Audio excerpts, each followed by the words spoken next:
All right, guys. I'm Big Mike, and like always, I'd like to thank you for being here today. Today we have FuturesTrader71 back on BMT. I think this is his fourth or maybe the fifth time he's done a presentation. And this time I asked FT71 just to do a little something different. Instead of having a formal presentation, I instead asked him if he would just do like an open discussion, just an open Q&A. And so that's what we're going to do. Now, I apologize in advance. I'm pretty sick right now, and if I start coughing, then I'm going to have to mute myself, and you'll have to give me just a second while I'm dealing with that. But the general idea is that we're going to open up for questions from everybody in the room. So as you guys have questions, just type them into the box, and I'll try to get those organized, the best I can, and present them to FT so we can try to talk about similar topics at the same time and not jump around too much. But I think some general high-level topics that we'll probably discuss today include market profile and just general option theory from a methodology standpoint, trading psychology and discipline. Those are always big ones. Risk and trade management, and probably also talk a little bit about actual timing of the trade itself and what FT refers to as stalking the trade, just looking at levels on your DOM, looking for absorption, those types of things. Excuse me. So I'm going to turn things over to FT. He can share his screen, so as he's explaining things, maybe he can visualize them as well. Go ahead, guys, and start asking the questions. I also want to remind everybody that the webinar is being recorded, and we will post the recording sometime tomorrow. And I will send a link out to FT once that's done, and he can also send it out to his followers. All right, guys, here comes FT71. Hello, everyone. Thanks for having me on. Let me turn off my news feed here. I appreciate the invite, and I always appreciate coming in and chatting. Let me turn on my screen here in 1 second. Got so much stuff going on my screens. All right. So, again, thanks for having me on.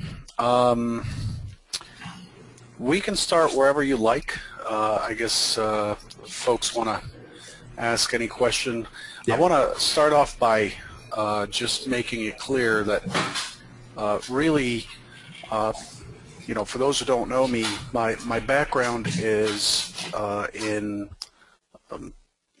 professional electronic trading. I'm a member of the exchanges, but I never really traded on the floor. I have access. I have a jacket and a badge and all that stuff, and I used to use it to get motivated. I got membership mainly to reduce my costs, which is something that very few people know about, or relatively few people know about.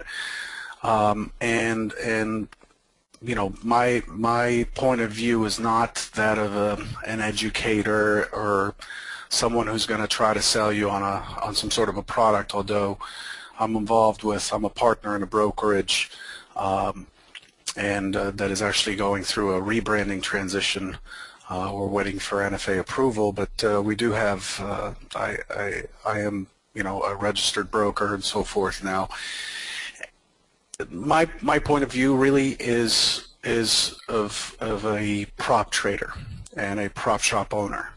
I've been through a lot of people who went from not knowing what a futures contract is to being sustainable in this business. I've seen a lot of people, not that I backed, but others who come in and are a bit of a flash in the pan, just come in and fight the market, fight themselves, and go away real quick. And my involvement with the online community, social media, Twitter, Big Mike, is really stemming from my desire to change that paradigm, and I have a vision that we can help folks. We can't guarantee it, but we can help folks avoid the big pitfalls, and it's the big pitfalls that catch people. Silly things like coming in tired, upset, whatever the reason, and just imposing your will on the market without any control whatsoever on risk.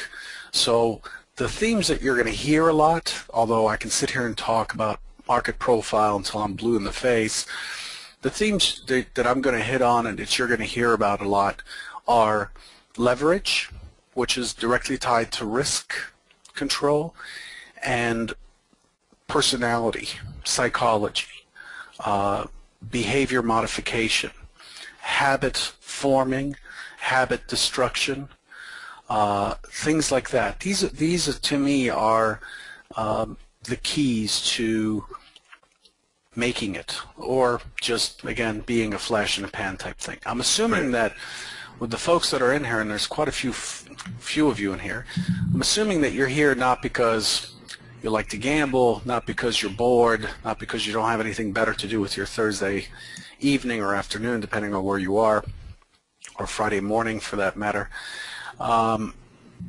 You're here because you're trying to deal with some aspect of your trading, or enhance some aspect of your trading that you hope to get some ideas out of it. I'm going to do my best to try to provide that. Well, thank you very much, FT, for that. And if any of you guys have not watched the webinars that he's done already on BMT, I definitely recommend checking those out. And you can also hit up some more webinars directly on his website at FuturesTrader71.com. Okay, guys, let's jump right into it while my voice is holding out, and let's get into the questions. LV asks, yesterday, FT, I'm assuming he's talking about Twitter, you asked how many setups traders usually have on a given day. LV wants to know, what was your answer to that same question? How many setups do you get each day? Okay, that's a good question. For me, I'm trading in different modes, and I only tweet about what's popular, and that is the ES. For me, the ES, I trade the ES much different than what I trade other products. I generally like thinner, faster, more volatile, and therefore more risky products. Like, my favorite is the Eurex DAX futures, the FDAX. I don't recommend that anybody trades it who doesn't have a fairly sizable account and who doesn't already have some consistency or at least some really good risk control. So that's a product. I did a study and shared it with our traders in our brokerage room that compared the per contract volatility of various products, the NASDAQ, the ES, and then I did the DAX and the Russell. And the DAX comes out at about 5 times the bang per contract relative to the ES. The DAX also has a $16,000 exchange margin requirement per contract, and the margin requirement is a reflection of that risk and volatility. So in the DAX and Russell and these kinds of products, I used to trade crude oil a fair amount, 6E and so forth. I don't trade those as much. Right. I do a lot of scalping. But in the ES, which is where I'm focused when I speak publicly about trading, I'm looking at generally 5 setups, give or take. Days like today, you know, where the range expands. One second.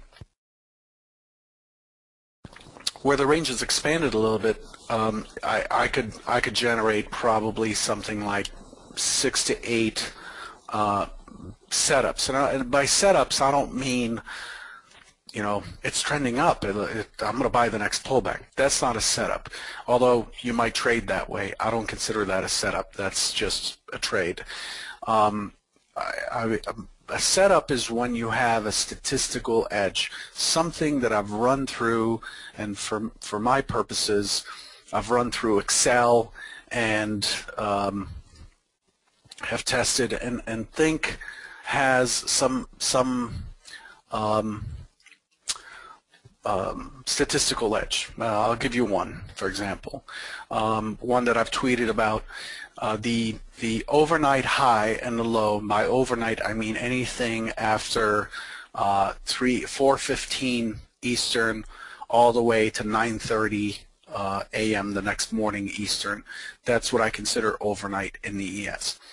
The high or the low, the high or the low, okay, it's important to recognize that it's an or, is broken in the ES 96% of the time during the day session. So the ES will test the high or the low 96% of the time. This is something that I had observed just from experience, but then a follower, I think his name was Mindflow or something, I know him by his real name, pointed that out to me, and then I decided, hey, I've never done that stat. And this was maybe a year ago, or a year and a half ago. I ran a stat, and much to my surprise, he was perfectly right. It is about 96%. I think the probability. Go ahead. Sorry, we have a thread on BMT for master statistics thread, and I think someone in there also proved the same thing to be true using up-to-date data. Like as of a couple months ago, it's still true. Yeah, I check it every once in a while. It's a very simple study to do. And using the charting software that I have, it's a very simple study to do, and I update it every once in a while, unless and I'll stick with that statistic. If it drops to 93.2 or goes up to 98.2, I don't really care. It doesn't make a difference to me. The fact is, it's a very, very high probability. But I also know that the market will break the high and the low 27% of the time. So there's a 73% probability that once it breaks one end, it won't break the other. That's a statistical edge. Right. Most trading systems can't get that high an edge. Right. Okay. So that's what I consider a setup. Setups that form off of the initial balance, which is the first hour's trading. The initial balance on this chart that I'm showing you here is the yellow line. That's the initial balance. There's the first hour's high today, 14.21 1/4. The first hour's low, 14.09. There's a ton of stuff you can create, a ton of setups you can create just based on that particular fact that the market trades the first hour, and marking that with the IB, and then it has certain behaviors that it does fairly consistently. Let's talk about today. So Robert and several others have a question. So let's see if I can wrap them up into multiple questions into one here. So today, we had a very P-shaped profile, P-shaped distribution. Now let's talk about days like today where we kind of melt up in the afternoon. I also want to ask you about responsive versus initiative buying and when you could see the difference this morning. Also, let's talk about, how do you frame today? When you saw today open outside of yesterday's value, what were you thinking? When you saw us trade at the very top of the initial balance, what were you thinking? What are you using for targets? What's running through your mind on a day like today? Are you taking only longs, etc.? Okay.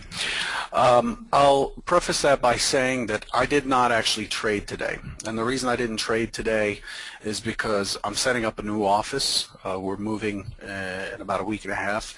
But I also had to be on a panel at the FIA Expo here, the Futures Industry Association. I was invited to speak on a panel about social media and so forth. So I missed a good chunk of the morning. And when I come in and there's just so much stuff to do, I generally make a lot of errors and get frustrated. My trading's poor. I recognize this because I've been trading so long. It's a good day for me to force trades. So I didn't trade today, so I want to say that. And it's my goal to, having sat through a whole bunch of these webinars where others speak, it's my goal to provide practical information as opposed to theory. Like I can look at this chart and say, well, you should have gotten long at the open at 14.10. It sold 14.25 on the close, but the actionable information that's available on this chart is from my perspective. And these are volume profiles right here. This gray, the dark gray is the value area of that volume profile, not market profile. Market profile looks more like this. That's market profile. If I zoom in, you'll see the market profile letters, okay? The difference between them is I plot the volume profile on the market profile, so you can see in bright green here, this is the actual volume, and then the letters represent traditional market profile, which are each one of those letters is called a TPO, or a time price opportunity, and it measures 30 minutes of time.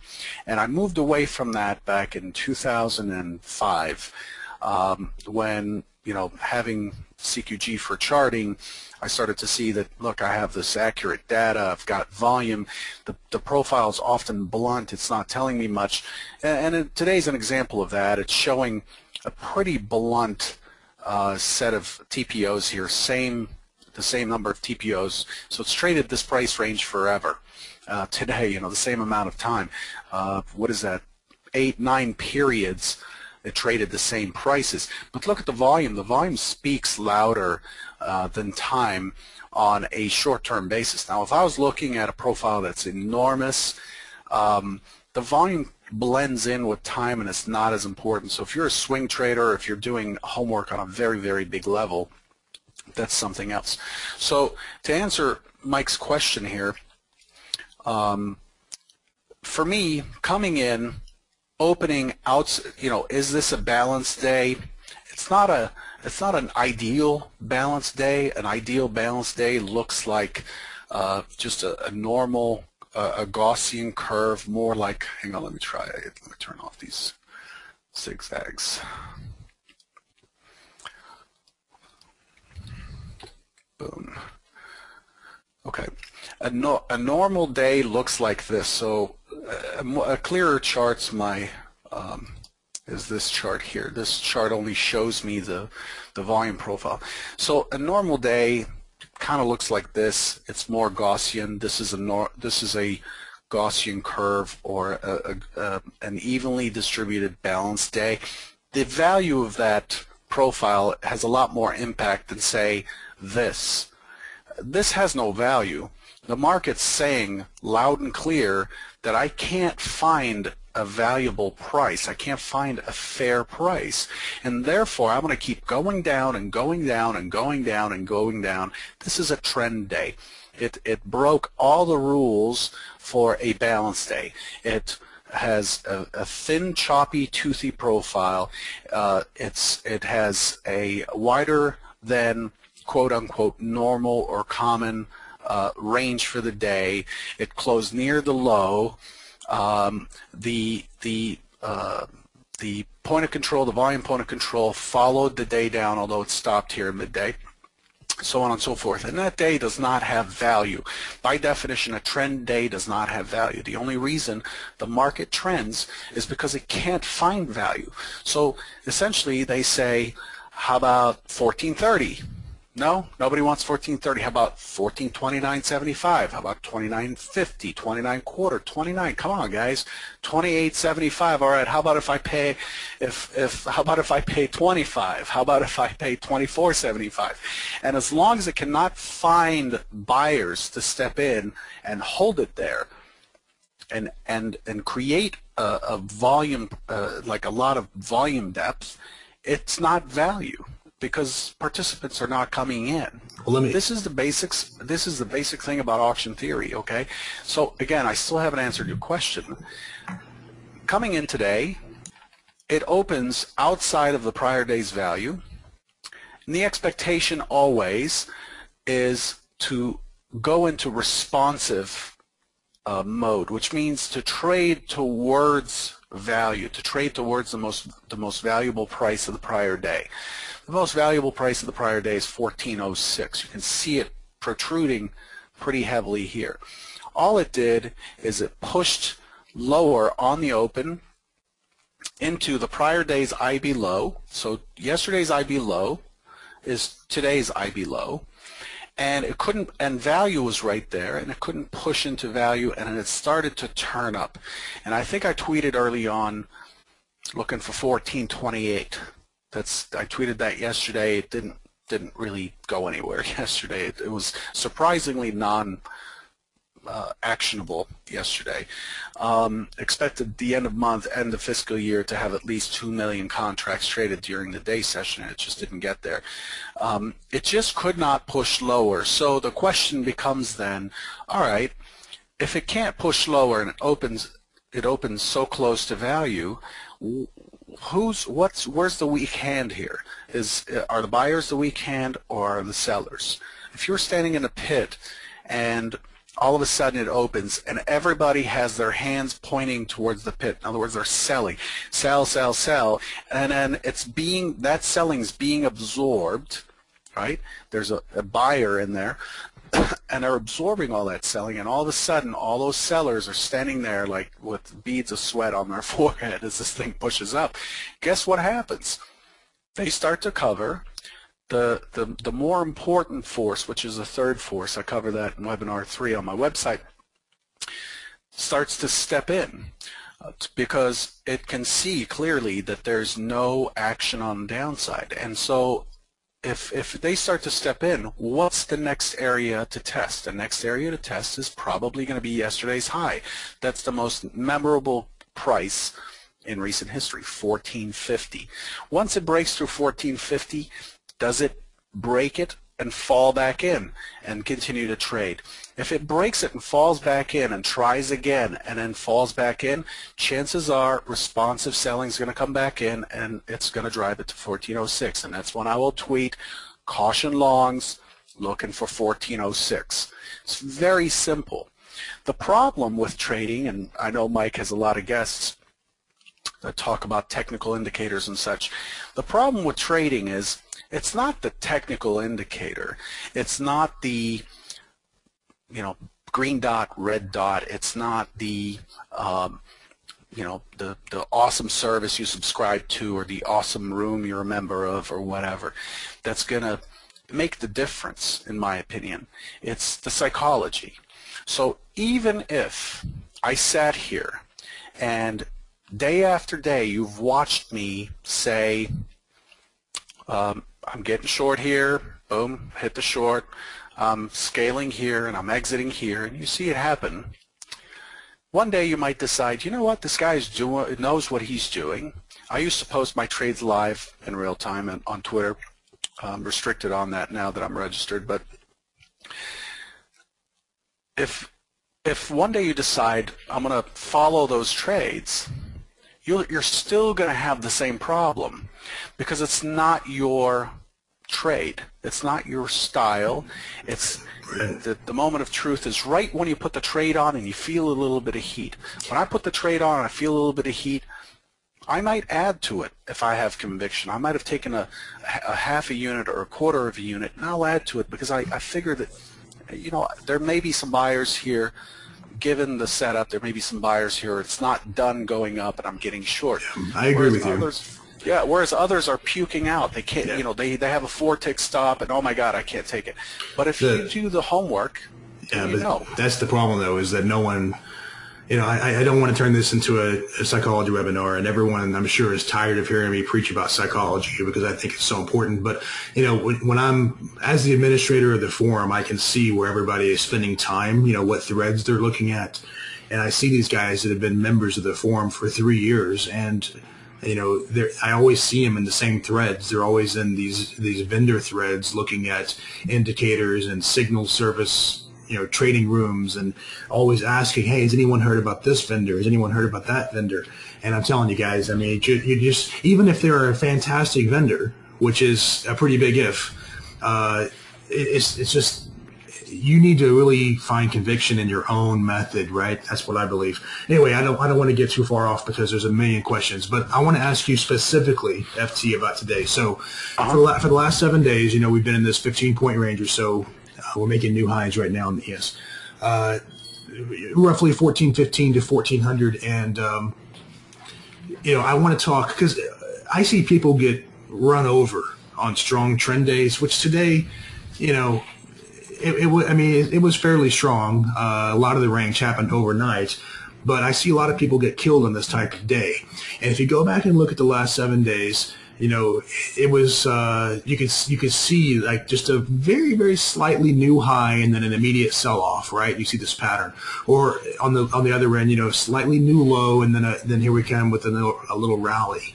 Now today, when we approach that level of say 14, 16, you know, you said that you weren't trading. I don't know if you were watching at that time or not. Or even if you weren't, if you can just go back to another day that's similar, I want you to try to describe in terms that people can understand so that they can look at this on their own chart and understand the difference of why you should not be taking a short, you know, up there based on what you're seeing, because shorts are just going to get run over, right? What I found is that there was basically no retracement. Any attempt to move lower was not happening. There was a lot of rejection lower, a lot of fuel, you know, and then we started seeing initiative buying coming in at those new levels, and of course we continued moving higher. What did you see, or what do you see on your charts? So let's play this back, okay? I could do the playback feature in this in Investor RT here, but it takes a little bit to load the tick data and run it again, so it takes a while. We'd have to sit here, but just humor me and watch what happened. This is a 2500 volume chart. This is my most common chart. It's not the chart I do homework on. I'm looking at bigger time frames, but it's the chart that I watch. It's the chart that I do most of my statistics on, that I understand. It runs at the right speed for me to make those decisions. We open up, so here's the opening bar right here, 1410, okay? We open up, we test up, we test down. The test up and the first test up and down are called the opening swing high and the opening swing low. Not opening range, has nothing to do with time, not interested in time, I don't care about time. Time to me is irrelevant in the trading environment that we're in, except that I have to watch out for economic news and the fact that the market's opening or closing. But other than that, I don't really care. I don't trade off of minute bars or whatever. So it puts in the high swing and the low swing. The low swing goes in against yesterday's initial balance low, the first hour's low, and against the value high of yesterday's trading. Then watch these bars. Pulls back to the midpoint and the open. Nothing says short. Pulls back 1 point, pretty strong. Pulls back 5 ticks, fairly strong. Finally you get the pullback, and we're approaching that number that was coming out. Still to the midpoint, so nothing to me says get short, dude. There's the test of yesterday's high. So here's where I would expect a 1 or 2 tick test and a fallback into the range. And this is important because if you had a huge number of contracts to sell, if you were managing people's money, an institution, let's say, a fund, and you wanted to get short, it probably, given the configuration that we're in, it probably would help you to see that we took out the high by 2 ticks, couldn't get anywhere. I would feel much more comfortable getting short under those circumstances if I was a long-term seller. Let's say I'm working a 100,000 contract position. This is another day where I'm trying to continue to fill my short position because I'm bearish on the market. You want to see that 2-tick pop before you take it back down, right? It tells you that, look, if the buyers were strong, there should be a stop run here and it should continue higher fairly aggressively. We just took out yesterday's high. But what happens? Here, it sits sideways, it taps against it, and it goes higher. Nothing here says to me that I should get short. There's no homework level, and I outlined my homework levels on Twitter. You can just follow me on Twitter, FuturesTrader71. And I said 1775 is the goal. 1675 is the last high in this area. That's this high right here, 1675 right here. So expect a small reaction, 5-6 ticks. And it goes to 1775. Now I'm starting to get interested because now it's against my homework level. 1775, this pink line right here. Let me expand this chart. This pink line right here. Okay, 1775 also comes from way back here, pre-ECB time frame. It's that high of this whole range, this micro composite, I call it, of balance.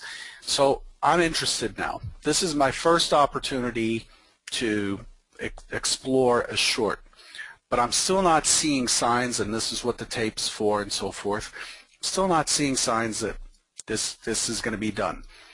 I'm not seeing any rotations that lead me to believe that, you know, down here I had sort of a setup, but it was too low, 1675. If I had, I'm not going to get into setups. I think I'll probably, I don't know, spur a whole bunch of questions I don't want to answer.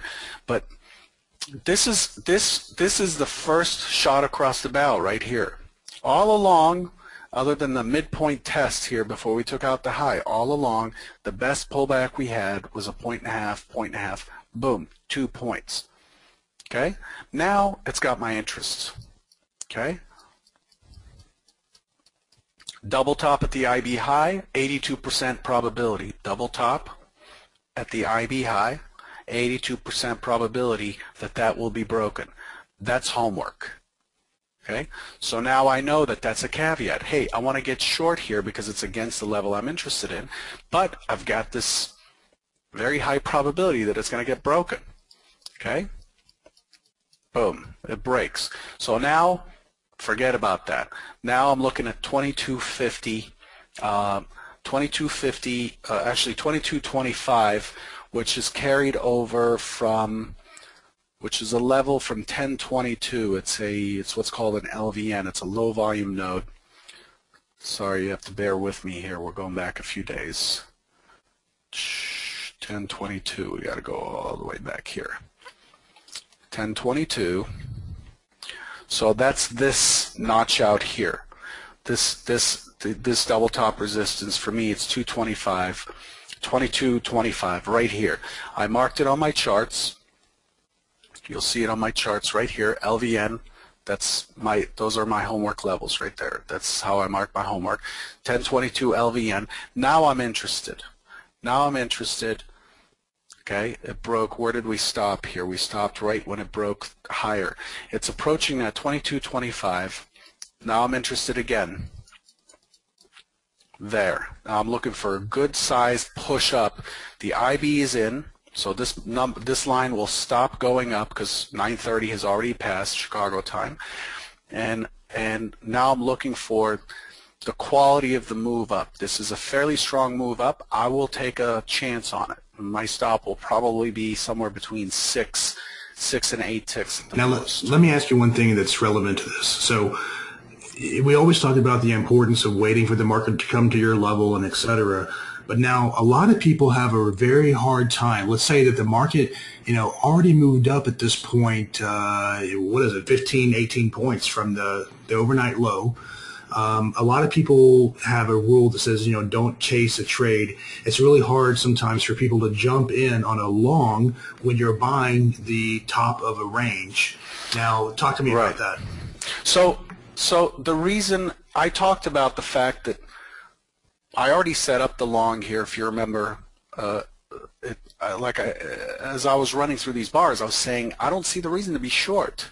And I'm addressing the question of, you know, where would the short setup is, B, since, you know, once it breaks through the high, the next thing you have to do is wait for a pullback and go long. I don't have that in my plan. I don't have a trend day setup. For me, the long should have happened back here. If it didn't, right, then I have to wait for my next areas where I expect a reaction. Right. So I'm not going to answer the question of, look, you know, this is a trend day up. Sure. Let me pause the screen here for a minute. Go to a day in the past, and then have someone step up and identify if it's a trend day up or down in the first 10 minutes. You know, right, yeah. It's a very hard thing to do. It's a very easy thing to do and discuss and argue about after the fact. But tell me, what happened here? Without looking at your charts, should you be long or short here? Is this good enough to be short? You know, have you at this point missed the trend? Is it coming back? Is it done? Is it going to go up now? Would you be selling into an up move? Is it down on the sell side? You know, so I'm only interested in the next setup because the action's on the hard right edge. Yep.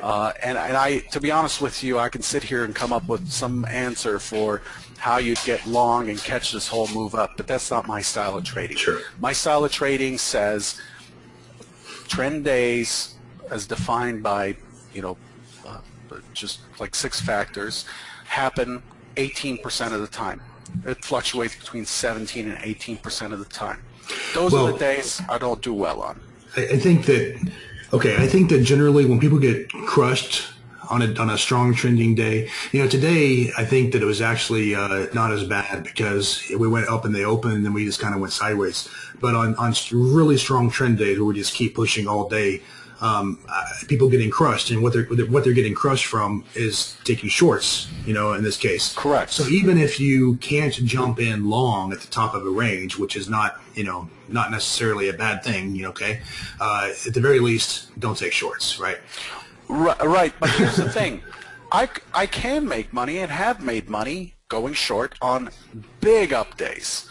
And it's because I have a plan for that, yeah. and I don't press the shorts. Yeah, you know? I took some shorts today too at predefined levels.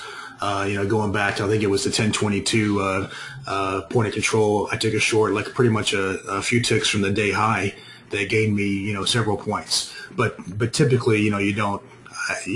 People that lose big on trend days are generally because they're against the trend.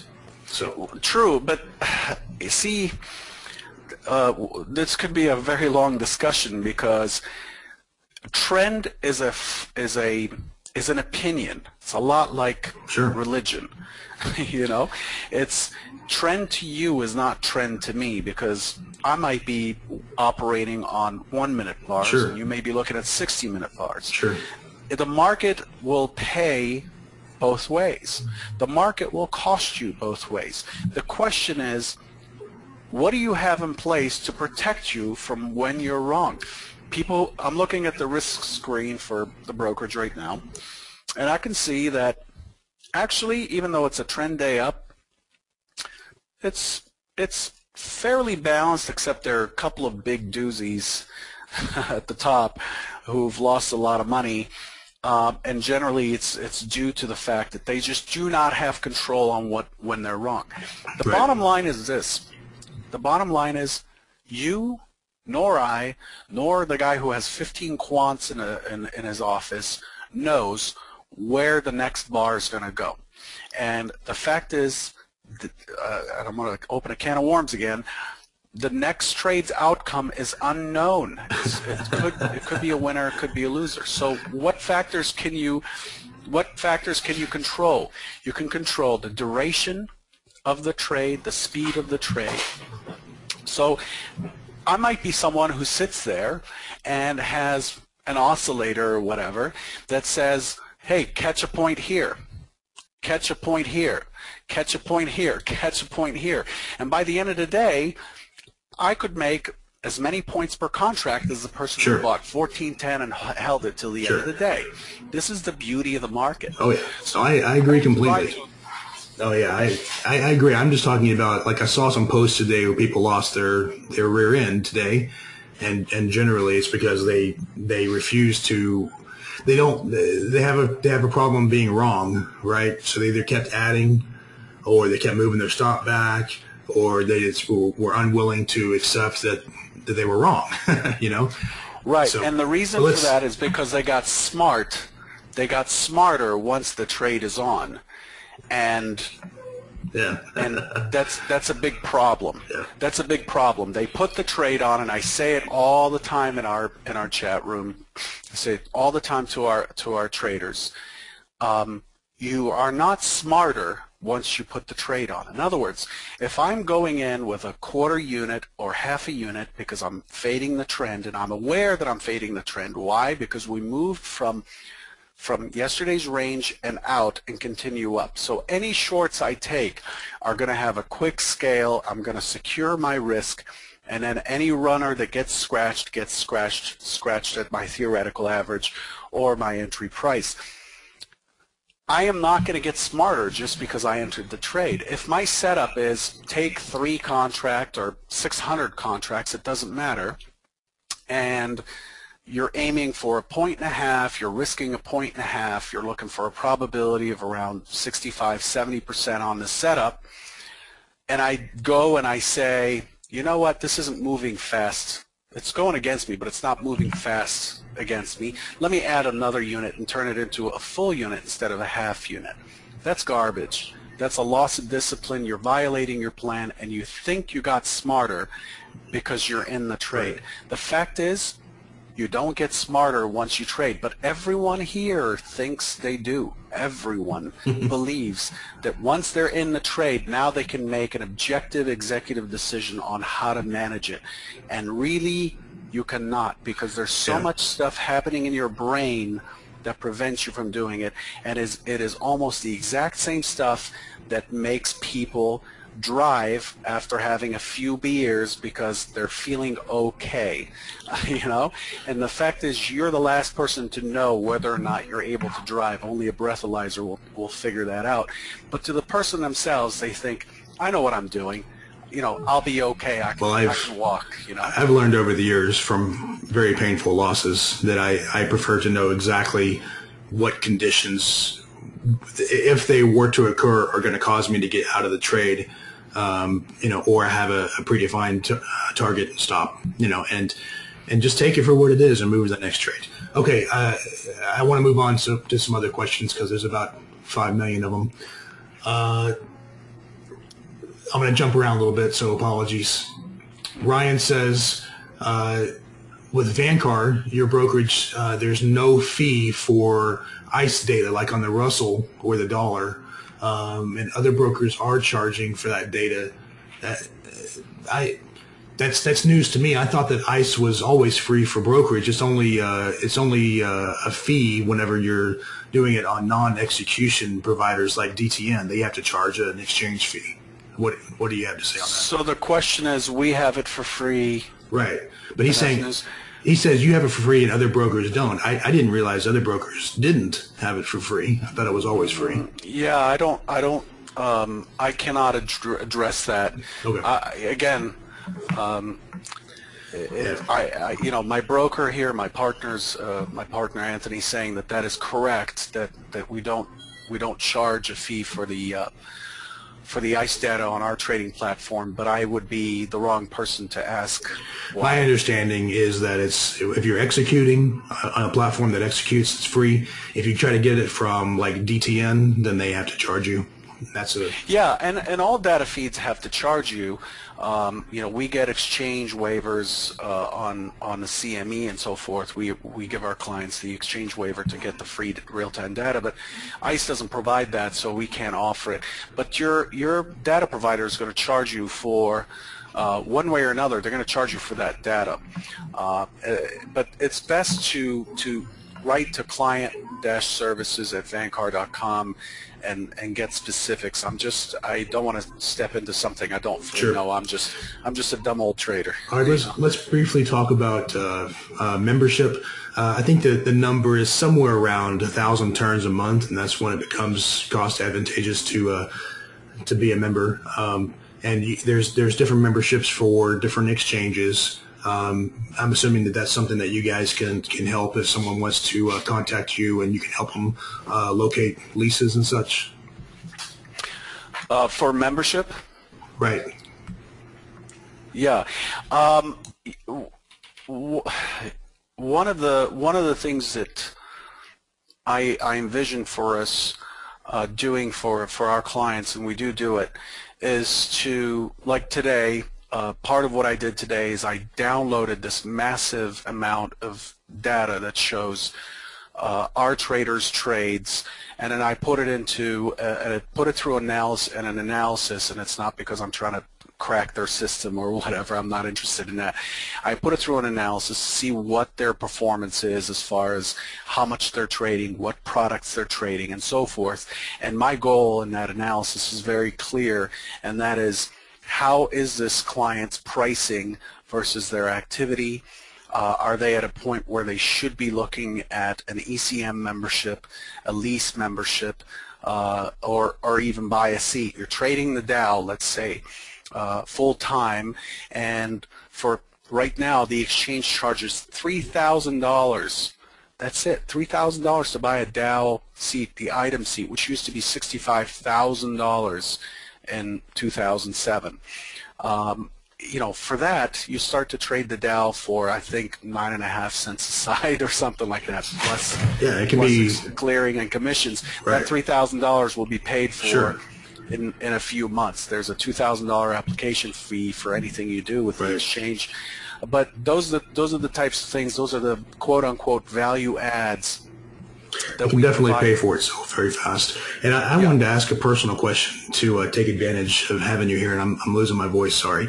I've often wondered, you know, me and a couple of really close trading buddies that I would trust implicitly, I wondered if there's a way to do some type of an LLC where we can all come under one roof and get, you know, membership pricing. But my concern was taxes and stuff. Do you have a quick answer? Or?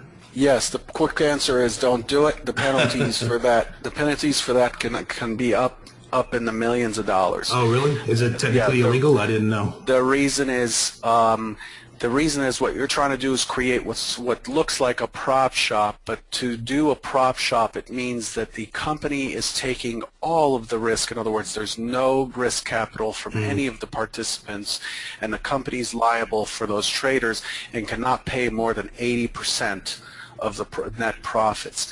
If multiple people put in their own risk capital, or if you're asking them to reimburse you for deficits or losses, you're basically competing directly with the exchange. And what the exchange does is it pulls that membership, and then it looks back at all of your trades and charges you the full fee for those trades and says pay up. Okay. And that, you know, if you run your shop for 2-3 years and rack up some real high round turns, now you're looking at a big tap. You know? Well, maybe that's why I couldn't find information on doing that. All right.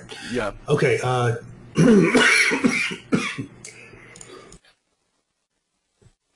Oh, sorry. Losing my voice. Wow, there are a lot of questions. It'd be Yeah. interesting to see you get through these. Yeah, let me try to jump and let's see if we can take some of these out. David says, I don't understand, maybe you will. What's your favorite activity at your brokerage, and what do the clients enjoy the most? Favorite activity at the brokerage. We have, you know, the chat room that's in there, it's called Traders Helping Traders, and it's exclusive to our clients. The goal of doing that is, look, I'm not interested in pulling people from other brokers for the purpose of collecting commissions and, you know, going to, like, some of our competitors, just finding out what you pay and then dropping it by a few pennies around turn or whatever. I'm trying to change the way individual traders trade on their own. Essentially what I'm trying to do, along with my partner Anthony, is we're trying to create what looks like a remote prop operation. In other words, we're trying to create a structured environment, an environment that is conducive to communication about the markets, not about what you ate for lunch yesterday, no arguing, nothing like that. It doesn't have to be a specific methodology. There are people in there who use you know, moving averages and MACDs and stochastics and RSIs and whatever. They couldn't care less about volume profile. It's not about me. The idea is to create this environment where people support each other. I shouldn't have to answer every little question there is about how to do this and that in the trading platform or whatever. They help each other out, and then we do group trading sessions. Like I just fire up a session, and you know, anybody that wants the mic can have it, and we trade through the open, and maybe for the next hour and a half or so. I try to do that about once a week, and with this move coming up, it's been tougher. And that's my goal. My goal is to take you out of the, you know, I'm in the basement, you know, by myself, and I'm going on these different outlets to create a community because I don't want to trade alone. I'm trying to not compete with forums like Big Mike or anybody's chat room. What I'm trying to do is create an environment where you have almost like AA, sort of, Alcoholics Anonymous, almost like those group meetings where you have a place where you can go to address an issue. You can contact me or your broker through this room, and that's I think that's drawn a lot of people in. I mean, the room houses a pretty significant percent of our total client universe that we currently have, and we've grown quite a bit. We've been running for about 10 months or so. We've grown quite a bit because of it. But the fact is, that's, I think, seeing, like, I've known people, I get to know people that are there, that are our traders. I get to know them pretty well, like I did with my prop traders.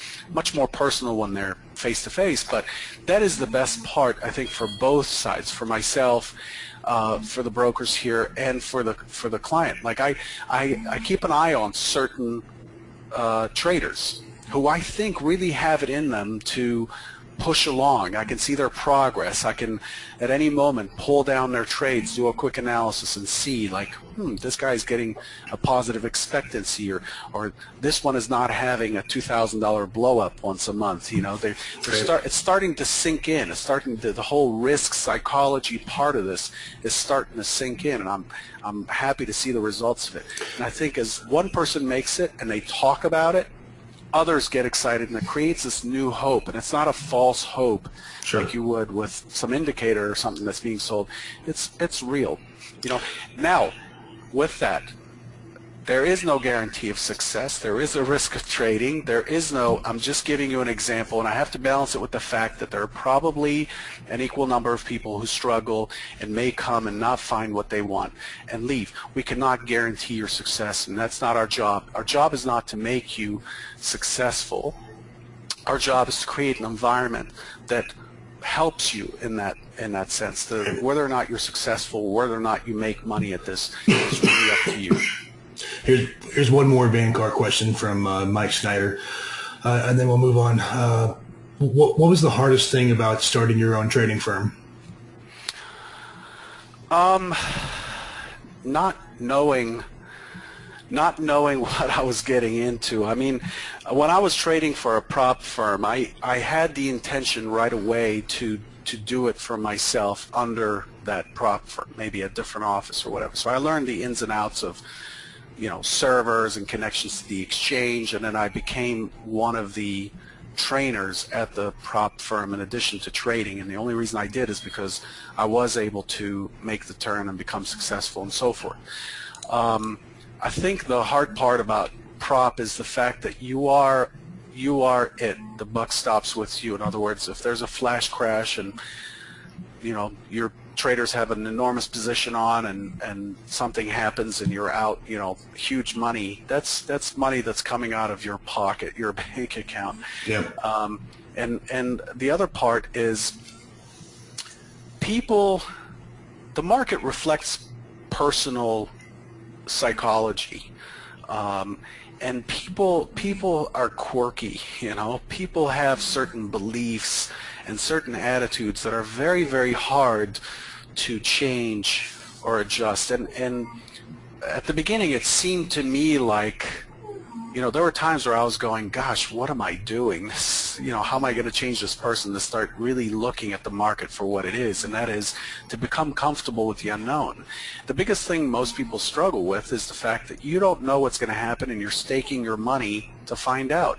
And that's a hard thing for people to accept, but you just have to be well capitalized to do a prop thing, and it's harder these days to do that because it's a more competitive environment, and right, the exchanges are much more friendly to the HFT, systems type people. Well, I see on the forum all the time, the only question that most people ask is they want the broker with the lowest margins, and I guess there's always going to be people like that are. It's like with the election. What do they call them? They call them low educated voters. There's an acronym or something for people that really don't know what's going on. And I guess there's always going to be a similar aspect of that in the market where people are just, they really, if you were well educated, then you wouldn't be asking for the cheapest broker, Okay. Yeah. And that's, I'm talking from the perspective of a trader rather than a broker. The $500, $400, $300 per contract margin, it doesn't mean diddly. It really doesn't factor in. And the fact that you're paying 10 cents more here, 10 cents less there per side or per round term, it doesn't mean a darn thing. It really doesn't. I know I don't handle those commission calls or those kinds of calls from people.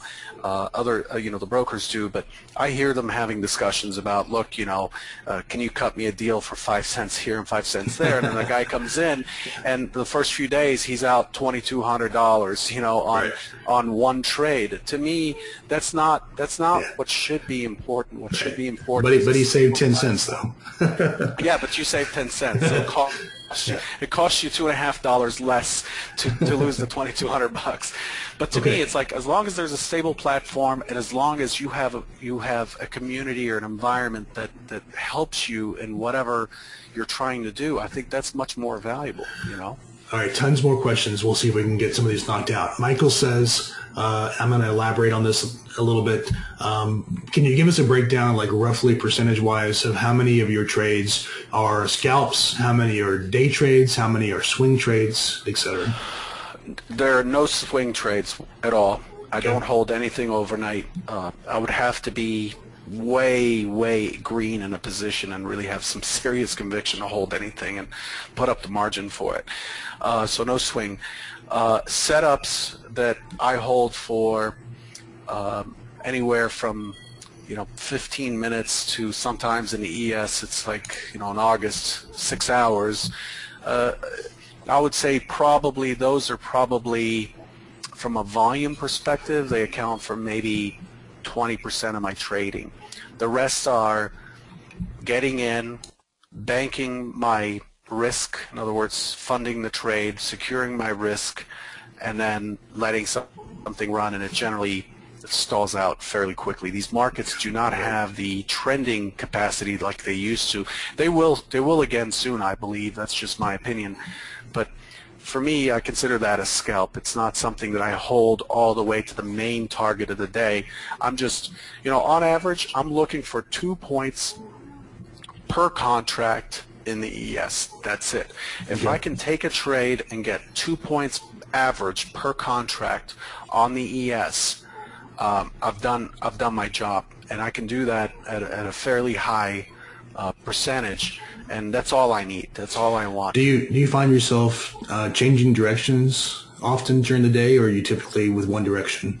No, I always change directions. For me, that's one of the pains of like trying to tweet or trying to help people follow along, is that I might set something up and see something setting up the other way, and we'll take it and may not post it because I'm immersed in my trade, and then all of a sudden folks find out, whoa, you were short that? You were talking about long, Right. But I will change as quickly as the setups change, just like I talked about earlier, like stalking the short against 1775 and then seeing it tap the IB, this yellow line, a couple times. I know right there, wait, there's an 18% probability that this is going to hold. That's not a good probability, so I'm gonna change my mind and look for the higher trade or try to find a long. I don't have a setup for a long now. All right, I see a lot of questions talking about homework.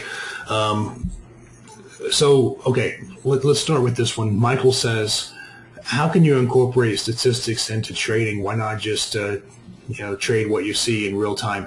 And I want to add to that. So, I see people, like we had that big thread on statistics, and there have been a few posts in there that says, this thread is a waste of time, basically. And, there are some people that believe that, historical stuff, those numbers we talked about earlier, basically have no bearing in what's going to happen next. So let's talk about that. Let's talk about homework in general. I see a lot of people asking questions as to like, what's your ritual? Do you do it in the morning for defining levels or coming up with game plans throughout the day? Okay, so that's kind of a two-pronged question. To the question to the idea that historical stuff doesn't mean anything to the very next bar. Again, the market is just a mathematical representation of sentiment, period. If I came up to you, Mike, and I punched you in the gut, what is the probability that you would punch me back? Right?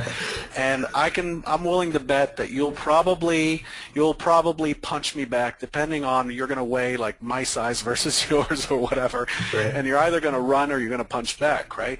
The market's the same. It doesn't mean that the statistic has to be to the 4th decimal place. That's not what we care about. We care about the tendency, and that's why I always tell people when they're doing statistical homework, always state your thesis up front. Always state, I'm going to take a chart of this duration, and I'm going to look for this specific thing using these parameters. And then do the homework, answer the question, you're done. Otherwise, what happens is people get so immersed in it and break it down and look for tick data and look for this and look for that. And in the end, their result, which took 3 days to get of number crunching, and my result are off by 3%. Who cares? The idea is to develop an understanding, a mathematical understanding of a tendency. That's all.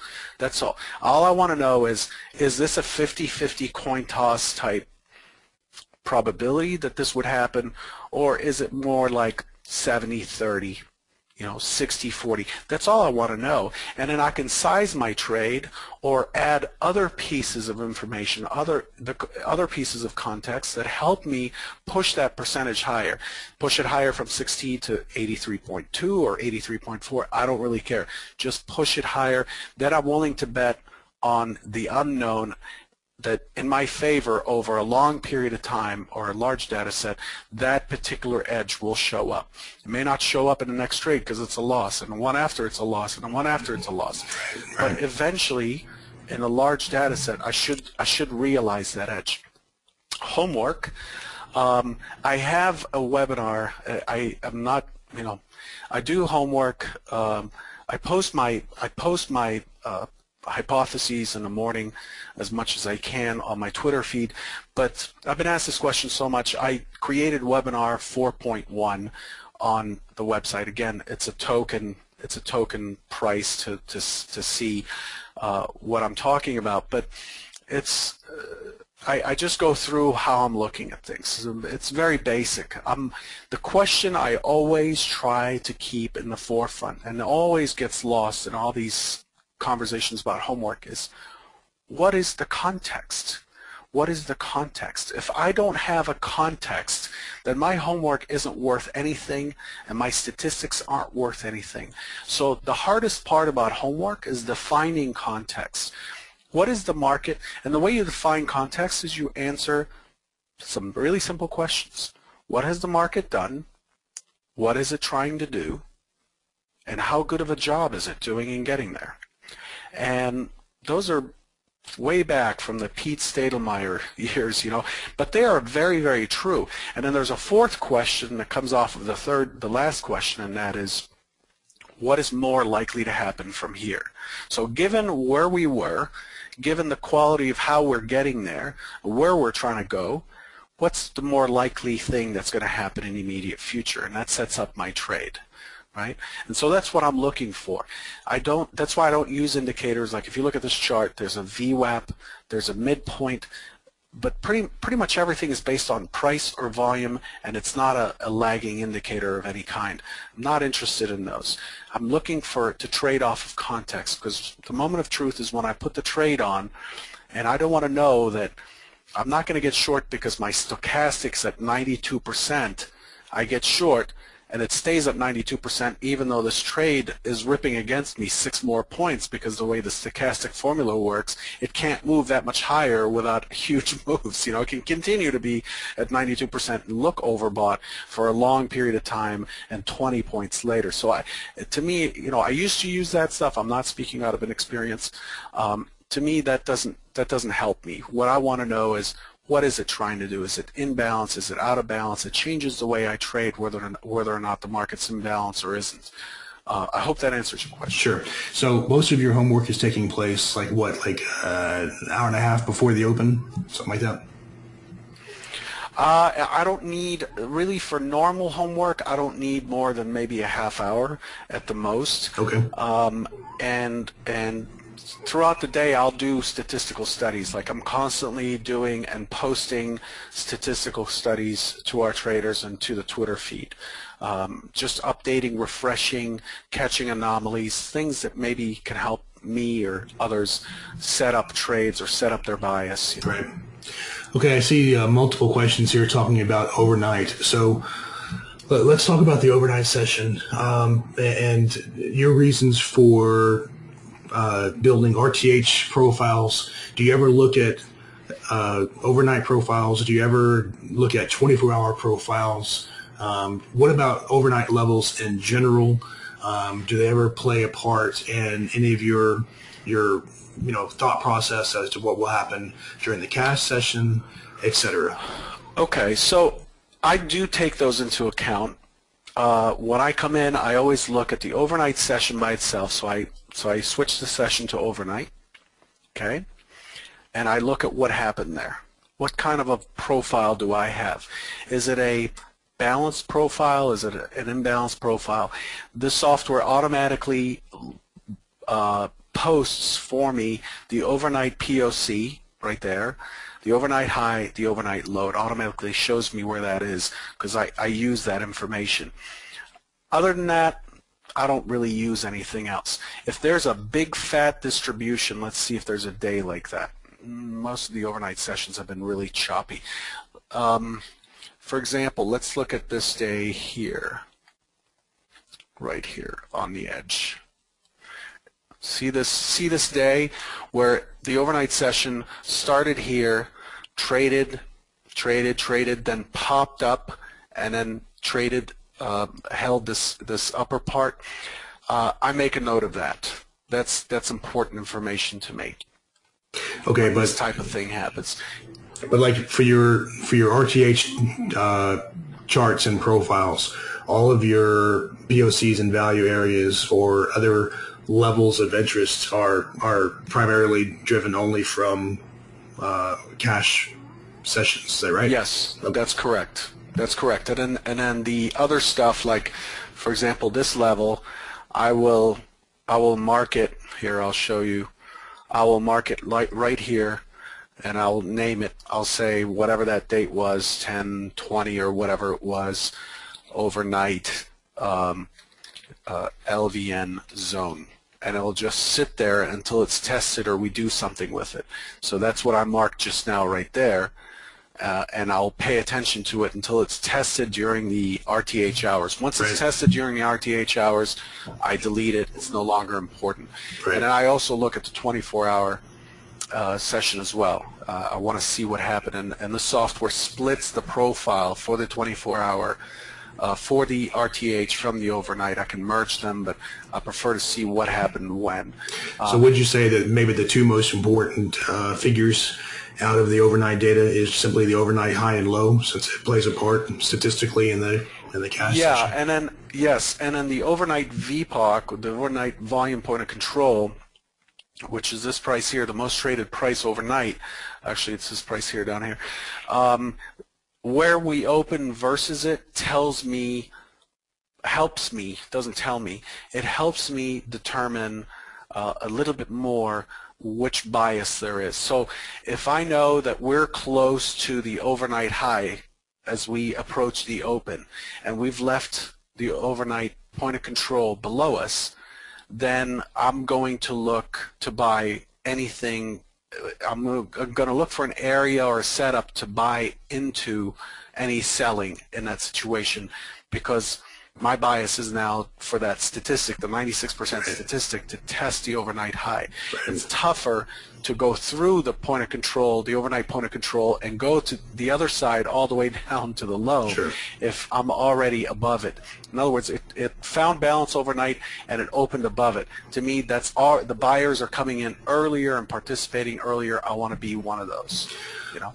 Rob has a question about VPOC shifts. Let's talk about those. So, you know, as a cash session is unfolding, and you've got your developing value areas, and your VPOC is, let's say, it's moving higher. It continues to shift higher and higher.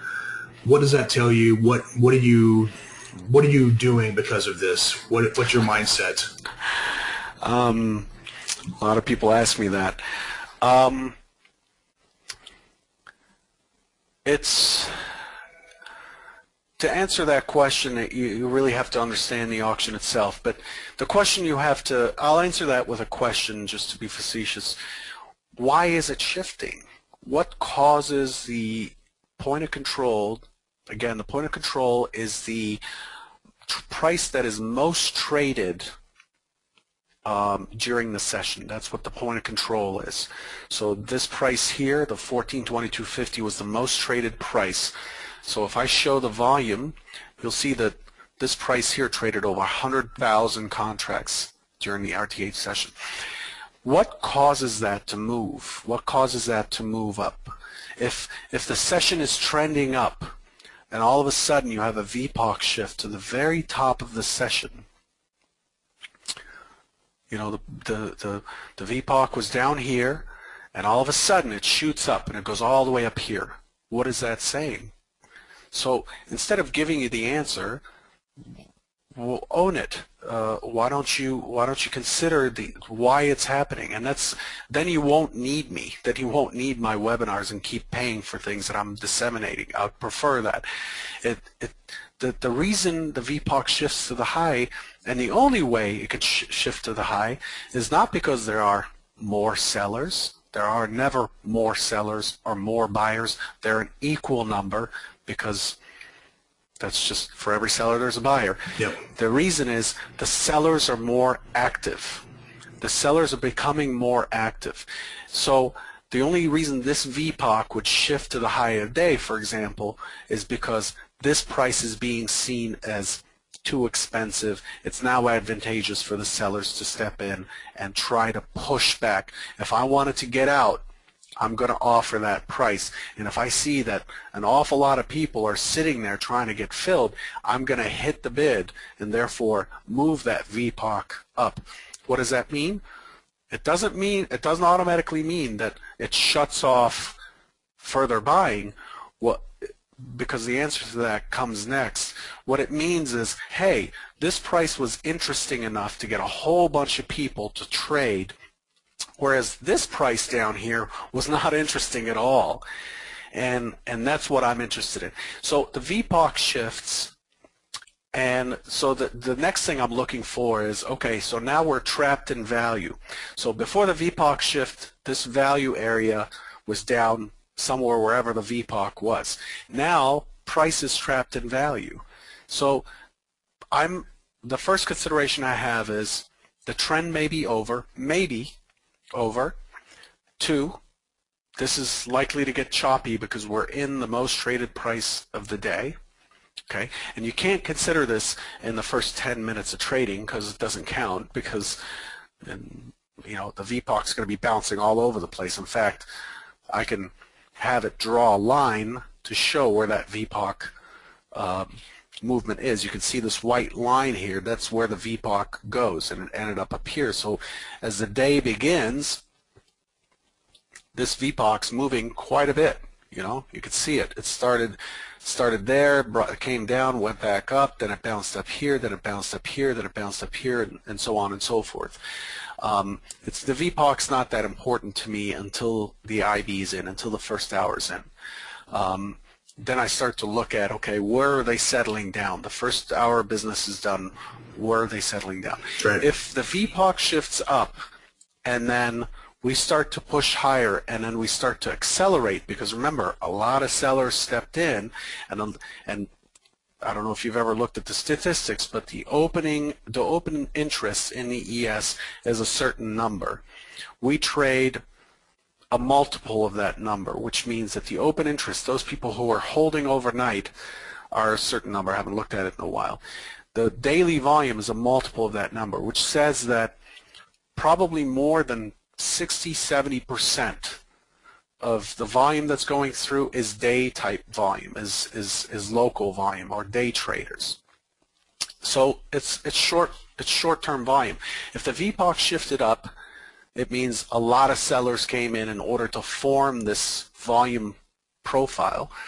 And if the market gets stuck and then suddenly it pushes up through it and above it, then I'm looking for a lot of these people to puke, because remember, most of the volume is day volume. They're short-term traders. Okay, and if that happens, then we're going to leave value behind, and we may resume the trend. And this was just a break, a pause. So there is no definitive answer. Again, the context matters, but you have to ask yourself, why did that happen? You know. Let's talk about composite profiles and microcomposites and merging profiles together. So talk to me about, well, let's look at the last week, for example, since we were very balanced. What rules or methodology do you use to merge profiles together, or to draw a microcomposite? Are you looking for a certain type of range of being more or less balanced within value? How do you decide where microcomposite goes? And then once you have a microcomposite drawn, what use is it to you? What are you using it for? Why is it there? Yeah, it's an awesome question. Microcomposites are, even though I have a composite for the entire, everything that has traded since March 14th of 2007, right here outlined in black and outlined in these colors here, these, that, and this are the same. I want to know what the balance areas look like. So let's look at that for a second. So I know that the market, here's the ECB announcement. We had a big pop. Then, hang on, let me turn these lines off. We had a big pop. Then we pushed higher the next day. We actually opened, tested a little bit lower, and then pushed higher the next day. The day after that, we took that back. Immediately, I'm drawing a microcomposite. Why? I want to see where the volume is, what that profile looks like in that area. So I want to see what's the most common price in this zone, what areas were left behind that could be tested. Here's 25.50. Here's another big area that could create chop. There was a lot of interest in this area. However, as we push below this area, there is nothing holding this back. And you can see when we came back to test, it just fell right through. It fell right through. And this is likely, this is likely to be tested. As the next day gets formed, here's this day, trading inside of this day, there's more balance. I expand this further, and now I'm watching. Okay, now my most valuable price is 14.28. Gonna watch that price. 14.28 sound familiar? That's what I talked about for a target today, for a big target. And I'm still watching these thin, seldomly traded and very heavily traded areas. The next day, trades within that range. I expand it. Now I'm looking, okay, how is this impacted? Is this becoming a more balanced microcomposite, or is it not? Do I need to remove the Fed day or the ECB day and see what that looks like? What happens when the next day this happens? There's hardly any volume in here, so chances are the market's going to fall right through that down into this high volume zone, which is where this bar comes in, right? And that's what microcomposites are. It's like looking at a profile but looking at it for multiple days. So my rules for creating a composite is we have a trend day. The next day there's nothing to draw. It's just that day's profile. But if the day after that trades in balance, you can see that these are in balance, then I start to draw a microcomposite and I start to track what is happening here. This day here, 31.75, separates the price that is most accepted up here and the price that's most accepted down here. This 31.75 becomes a key number for this zone.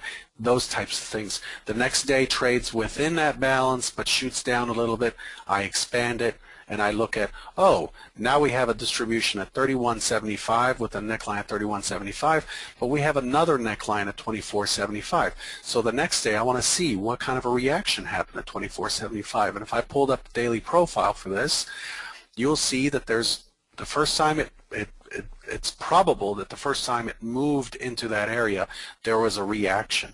And what it did is there was a reaction, and then it fell back through, and where does it go? It goes to the most traded price of the prior day.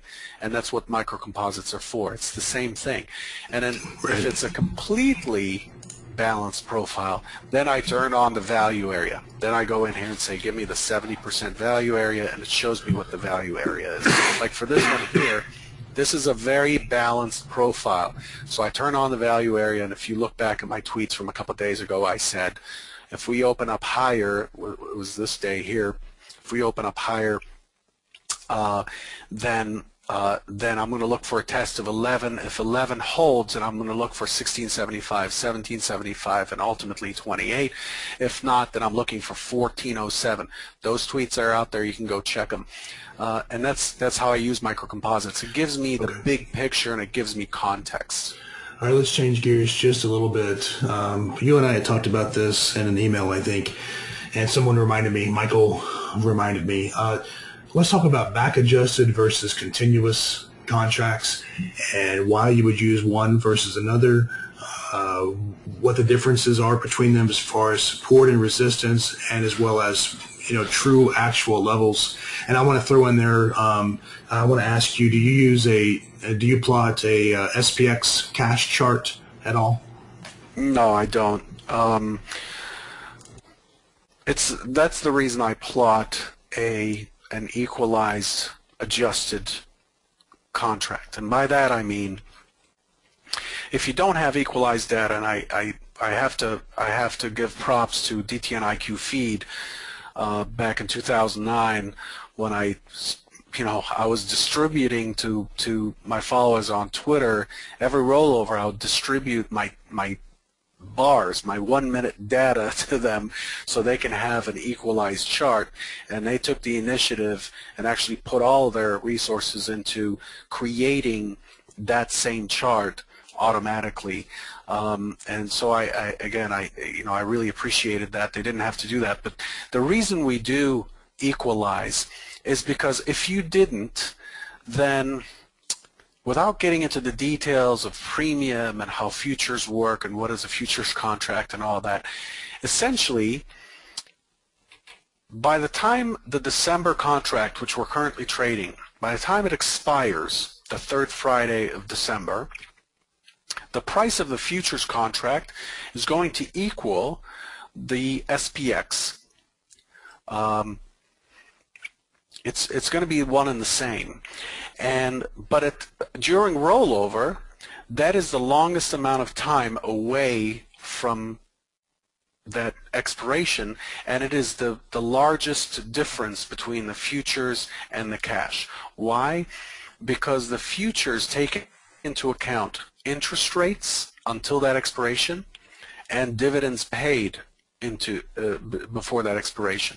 So the formula for a futures contract versus the SPX takes into account the current price of the SPX, it takes into account interest rates, the time left that you have to pay that interest on, and minus the dividends that are paid if you're holding the cash instrument that you don't get paid if you're holding the futures instrument. At this point, I think I've lost everyone probably, but these are the nuts and bolts of futures. But like a real life example, let's say that you want to look at a VPOC level from 5 months ago. Why is it important to use a back adjusted contract? What would happen if you didn't? Okay, so 5 months ago we were in a prior contract which had a different premium to the cash index. If I don't account for that premium, the difference between the futures and the cash, and right now the futures and the cash have a negative premium of maybe 4 points. If I don't account for that, then my futures contract is not going to represent where the cash was at that point.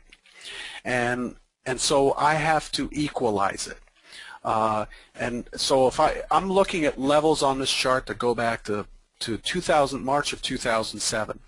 And my chart here, my intraday chart that I trade off of, carries, like these pink lines are naked point of controls that go way back. You know, in this situation it goes only back to whatever that is, the beginning of October. But if I scroll back and I scroll up, you can see that it's going all the way back to 15.20 and a quarter. The 15.20 and a quarter, when it happened back then, is the equivalent of that equalized amount between contracts. So if I know this stuff is really dry and it's hard to make it exciting, I'm sorry, but you know, when we rolled over the second Thursday of September into the December contract, there was a premium of about negative 7.5, I want to say, points. So in other words, the futures were trading for 7.5 points less than the cash market, than the SPX. Okay, so that's just for September. Add the June contract, the March, blah, blah, blah, and go back, and you'll find that if you account for all of the dividends, all of the interest, all that stuff going way back to 2007, there's going to be a huge disparity between where the SPX was and where the futures was. I want to know where the futures were. Well, so I want to equalize everything. But there's a flip side too, right? Because while you know, to use your word equalize, while it adjusts that data for that price level, what about like a real cash high that happened 18 months ago? You know, if you're using back adjusted contract and you try to compare that cash high to like if we're approaching it today, you know, that's why I like to plot SPX. What are your thoughts on that? I think a lot of people do watch the SPX. I have not found it to be. I used to watch it. It doesn't help me. I find that I'm more solid trading, and this may be you know, this may be a bias or whatever, but to me it doesn't really help all that much. Well, I'm just talking about actual the dollar levels, you know, actual figures, you know. If they're important numbers, like, you know, 1474, it would not be the same number on a back adjusted chart. Okay, so if we're arguing this out, I would tell you, all right, so that happened 18 months ago. Are the components of the S&P the same as they were 18 months ago? At that point, were the same dividends paid if the companies got switched out? Which was the leader? Which was the follower? How important is that high? If that high was put in by Exxon, predominating that index at that point, and right now Google or Apple is controlling that index, shouldn't I be watching an Apple or Google chart to see where that high is versus the SPX?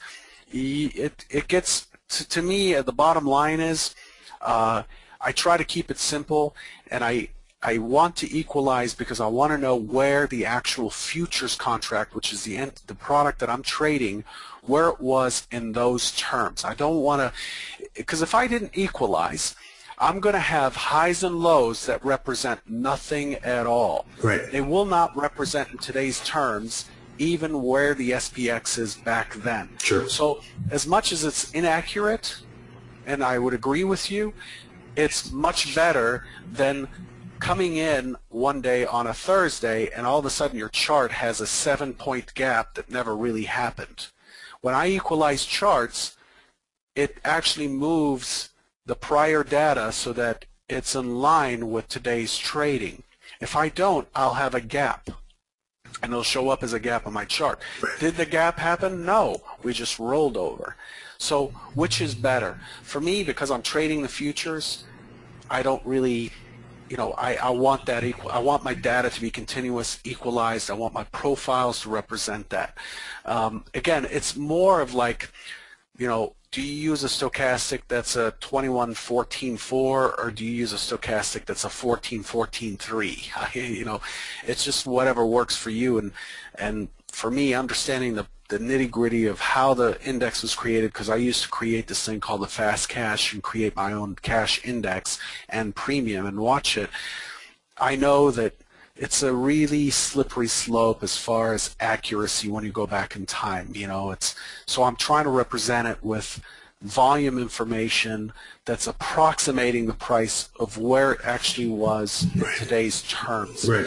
It's a lot like, just to elaborate just a little bit more, I'm watching this amazing series on the History Channel. It's called The Men Who Made America. It's really fantastic. And the first part, it talked about Vanderbilt. It talked about Rockefeller. Okay, and it talked about Rockefeller in terms of what he was worth when the first big depression happened in the 1800s. And it says in the 1800s he was worth X number of millions of dollars. Okay, let's call it $100 million. He was the wealthiest man in the world because he just dominated the oil market back then. He controlled everything. 98% of the oil market in the U.S. was controlled by Rockefeller. Okay. But in the context of me trying to equate that today, $100 million isn't much. Heck, I know a couple of guys who have $100 million.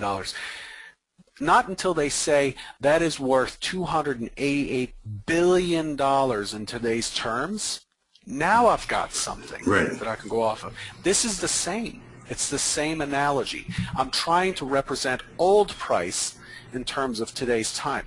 Now, does $100 million in 18-something equate to $288 billion? That's arguable because, is inflation real? Is it really 2.2% or is it 7% really? You can argue all you want about it, but the fact is it just gives me a ballpark idea of where it was, All right, let's try to get sorry. Some other questions here. A lot of questions about your platform. So let's try to roll them all into one. Sorry for the noise. My dog is under my desk. What platform is it? Why do you use this platform? The profile and the tools that you're using, are they all part of the platform? I know all this, but I'd like for you to tell everybody so we can get on the same page.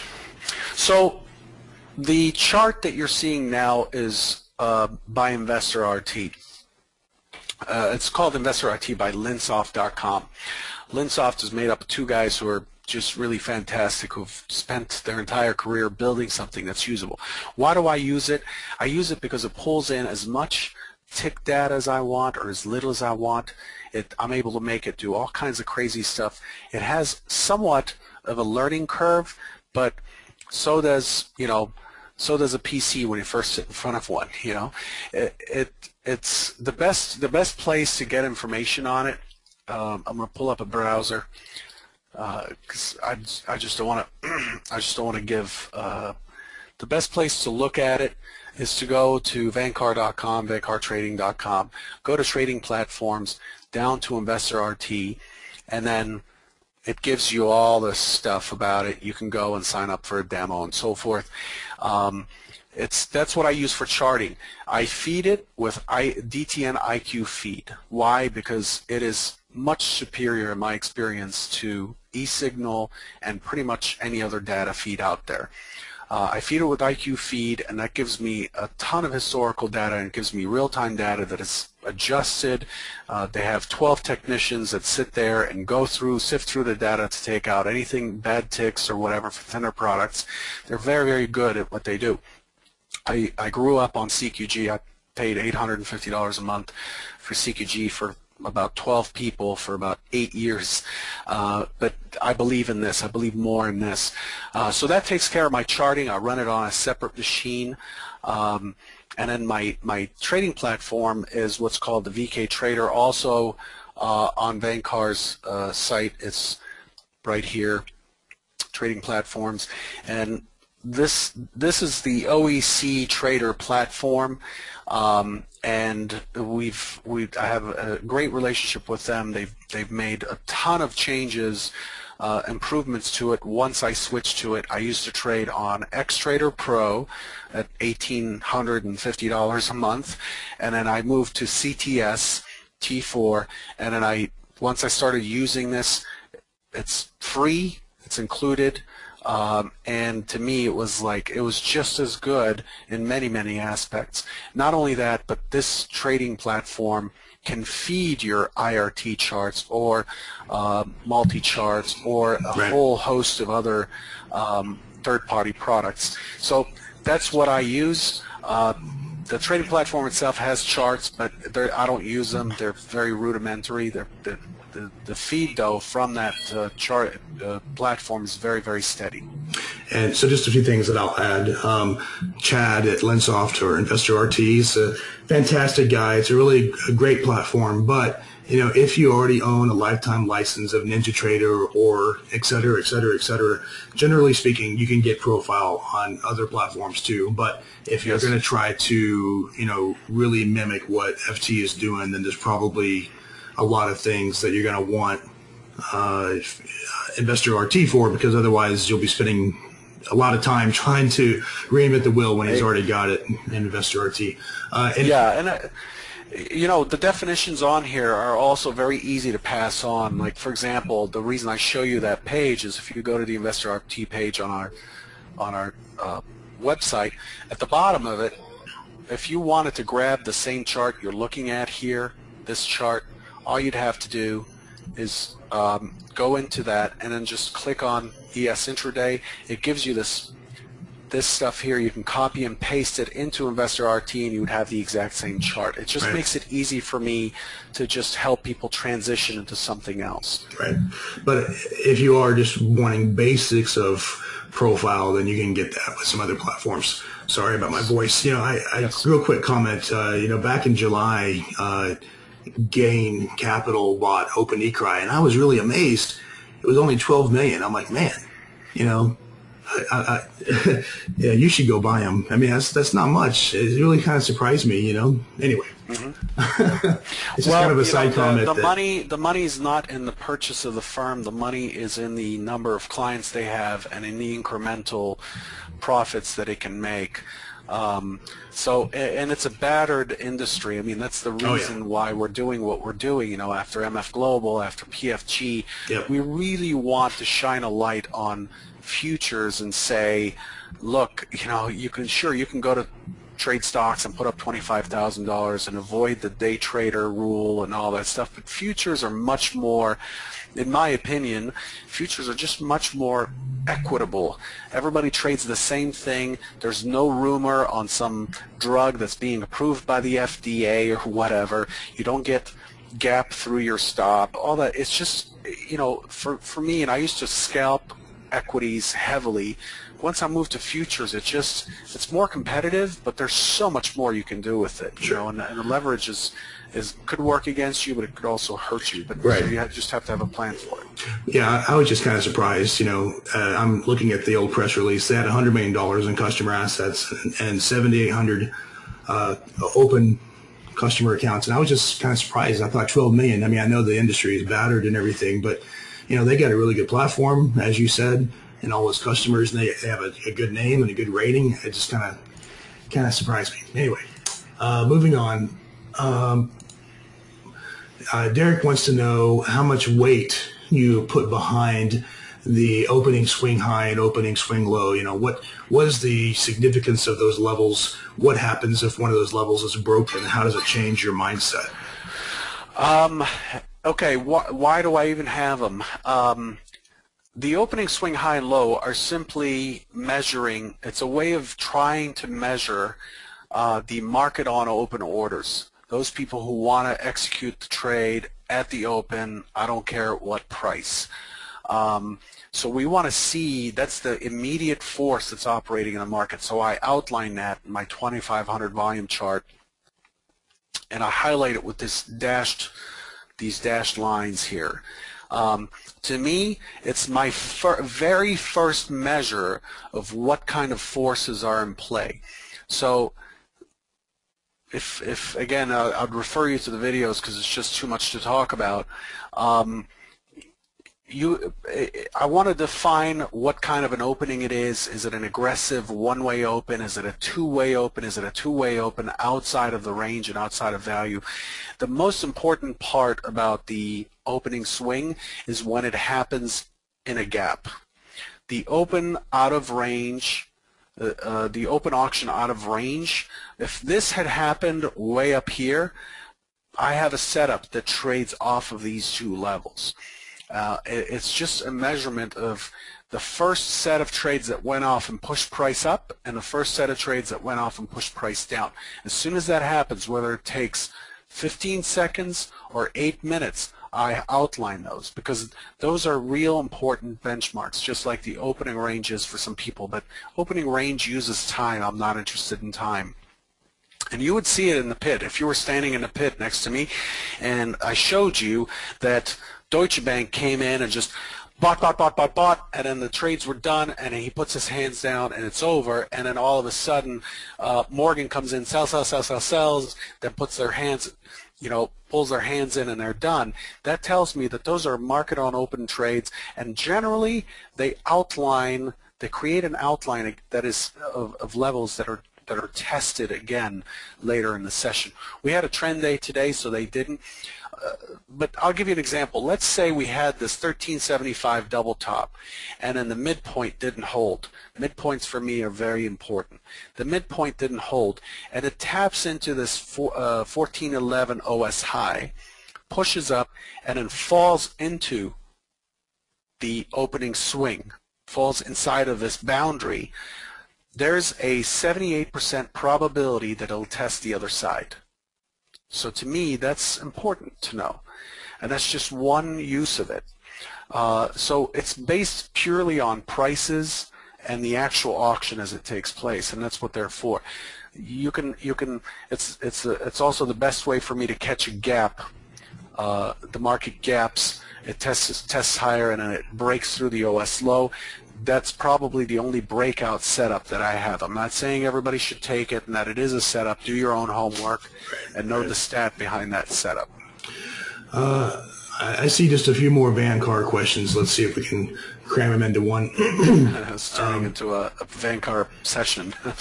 Just real quickly, do you accept accounts from Canada and Australia and I lost my place. Answer those and let me find this other one. Anthony, are you there? I think now that OEC is owned by Gain, I believe that OEC will accept accounts by Canada, although I'm not sure. But you know what? Not Canada. He's saying okay. How about Australia, Anthony? But remember, we're an independent introducing broker. We have access to Ninja over Zen, Ninja over Rhythmic, CTS, XTrader, OEC, you name it, we can probably get it.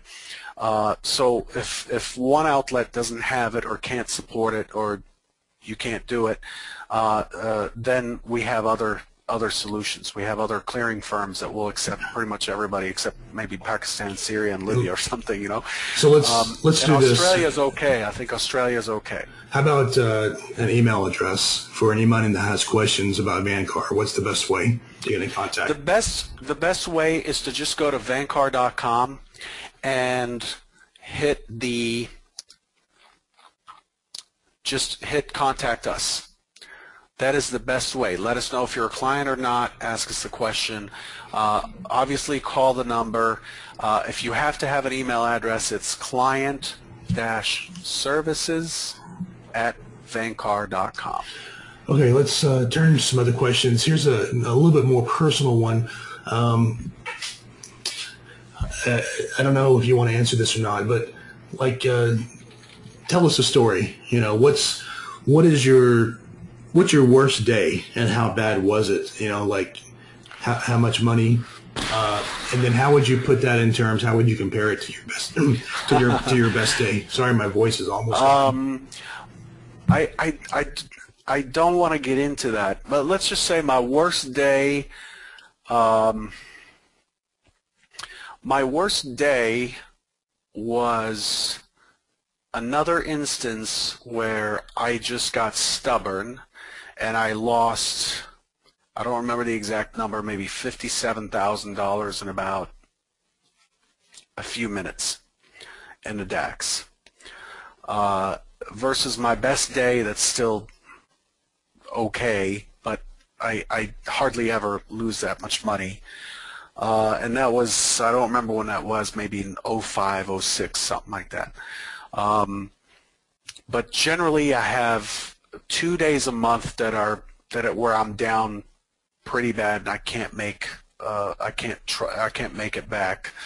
And I'm okay with that. I expect those. They're okay. They happen on trend days. They happen on trend days that happen very, very slowly, where you have very shallow pullbacks, and it doesn't look like it wants to go higher, but it keeps doing it, and it looks like it's done, but it keeps going higher and higher and higher. Yeah. And for that, I have multiple rules that keep me out of trouble. 3 strikes and you're out. If I'm fading a trend up and I've taken 3 shorts, the 3rd short, if it's a loss, you're done. I have a daily loss limit, and then on top of that I have a pretty detailed risk plan, and most people don't do this, and you have to do this at some point. That detail, okay, if I'm down 50% of my daily loss limit, let's call it $1,000, what do? I have to cut my size by 50%, so now I can't trade as big a size, so I cut it to 50%. At 75%, I cut it by 75%. At some point, I'm trading 1 lots when I hit my daily loss limit. And the idea is, most people say, oh, you have to reverse martingale or whatever, you know, the next great trade is around the corner because you've taken all these crappy trades. I don't believe that, because there's an infinite supply of data. That works in a box of preset prices, but that's not what the market is. Well, plus there's an emotional component. If you're not at the top of your game, you're more likely to make mistakes.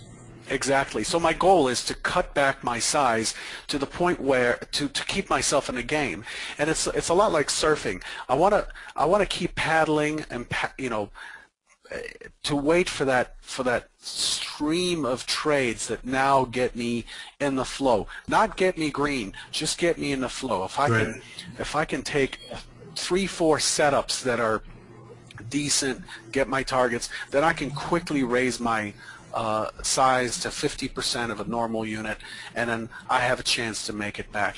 The idea is, though, I don't want to crash. I don't want to sit here and add to a trade and lose 50% of my account. I've done that in the past, and it's just terrible. Okay, so you mentioned 3 pretty important things I want to touch on. Daily loss limit. I also want to ask about daily profit target or a daily goal, and I also want to talk about what is a realistic rate of return. Let's start with that one, please.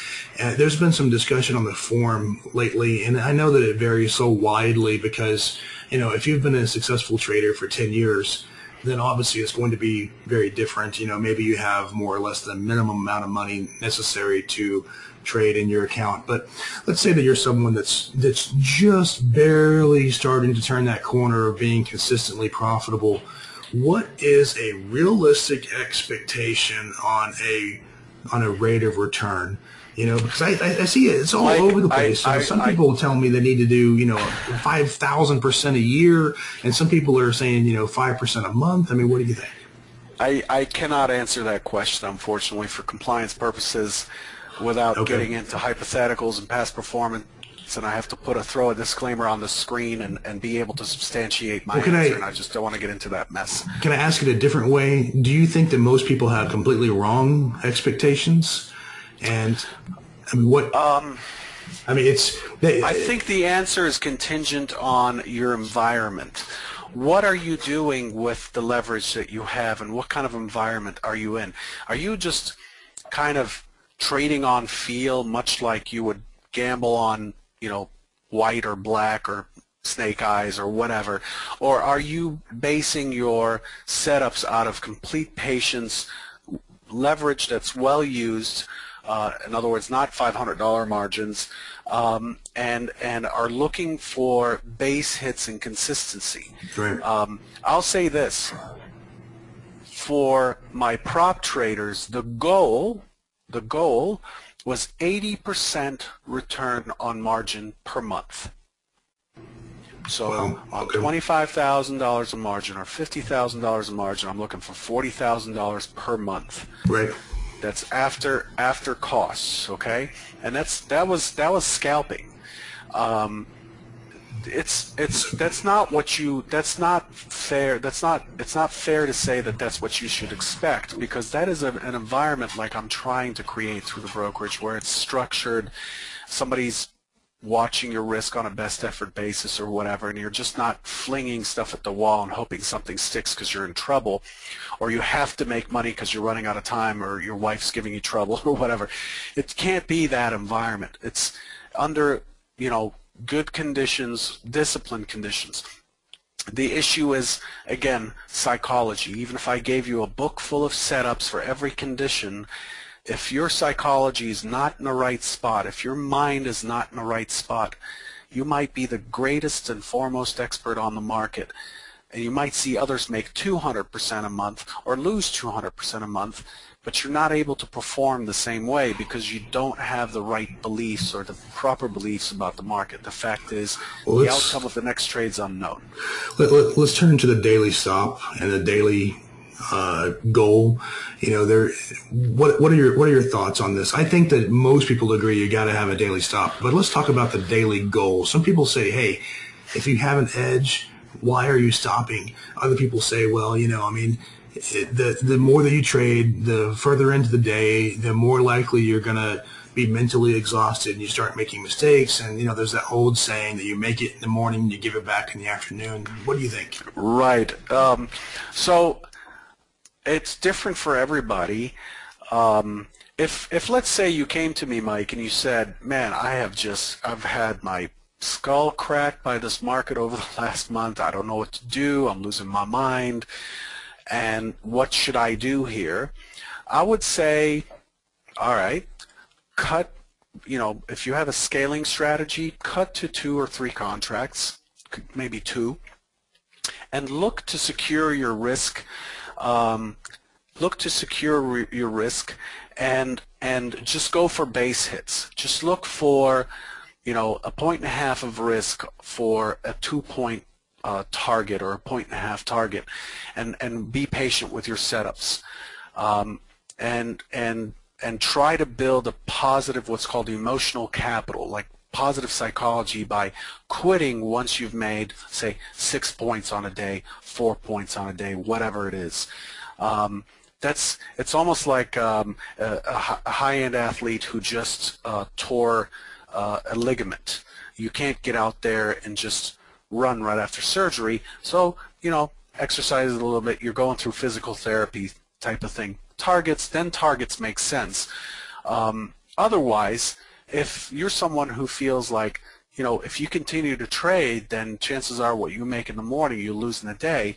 Right. You're not recognizing that the market is different. The ES is different at 7 o'clock at night as it is at 3 a.m. when the European market opens, as it is at 9:30 a.m. Eastern when the U.S. market opens, and you're not recognizing that it is not the same after midday, the ES.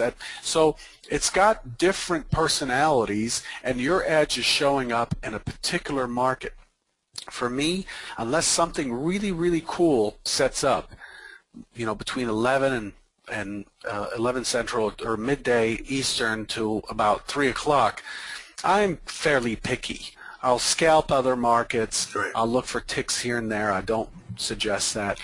I think there's a pretty easy answer. You're not recognizing that something changes. I think that just do your homework, basically. Go to your trade journal service, or if you use Excel, or if you use some online thing like TraderView or whatever, and run a report that breaks down, profitability by hour of day.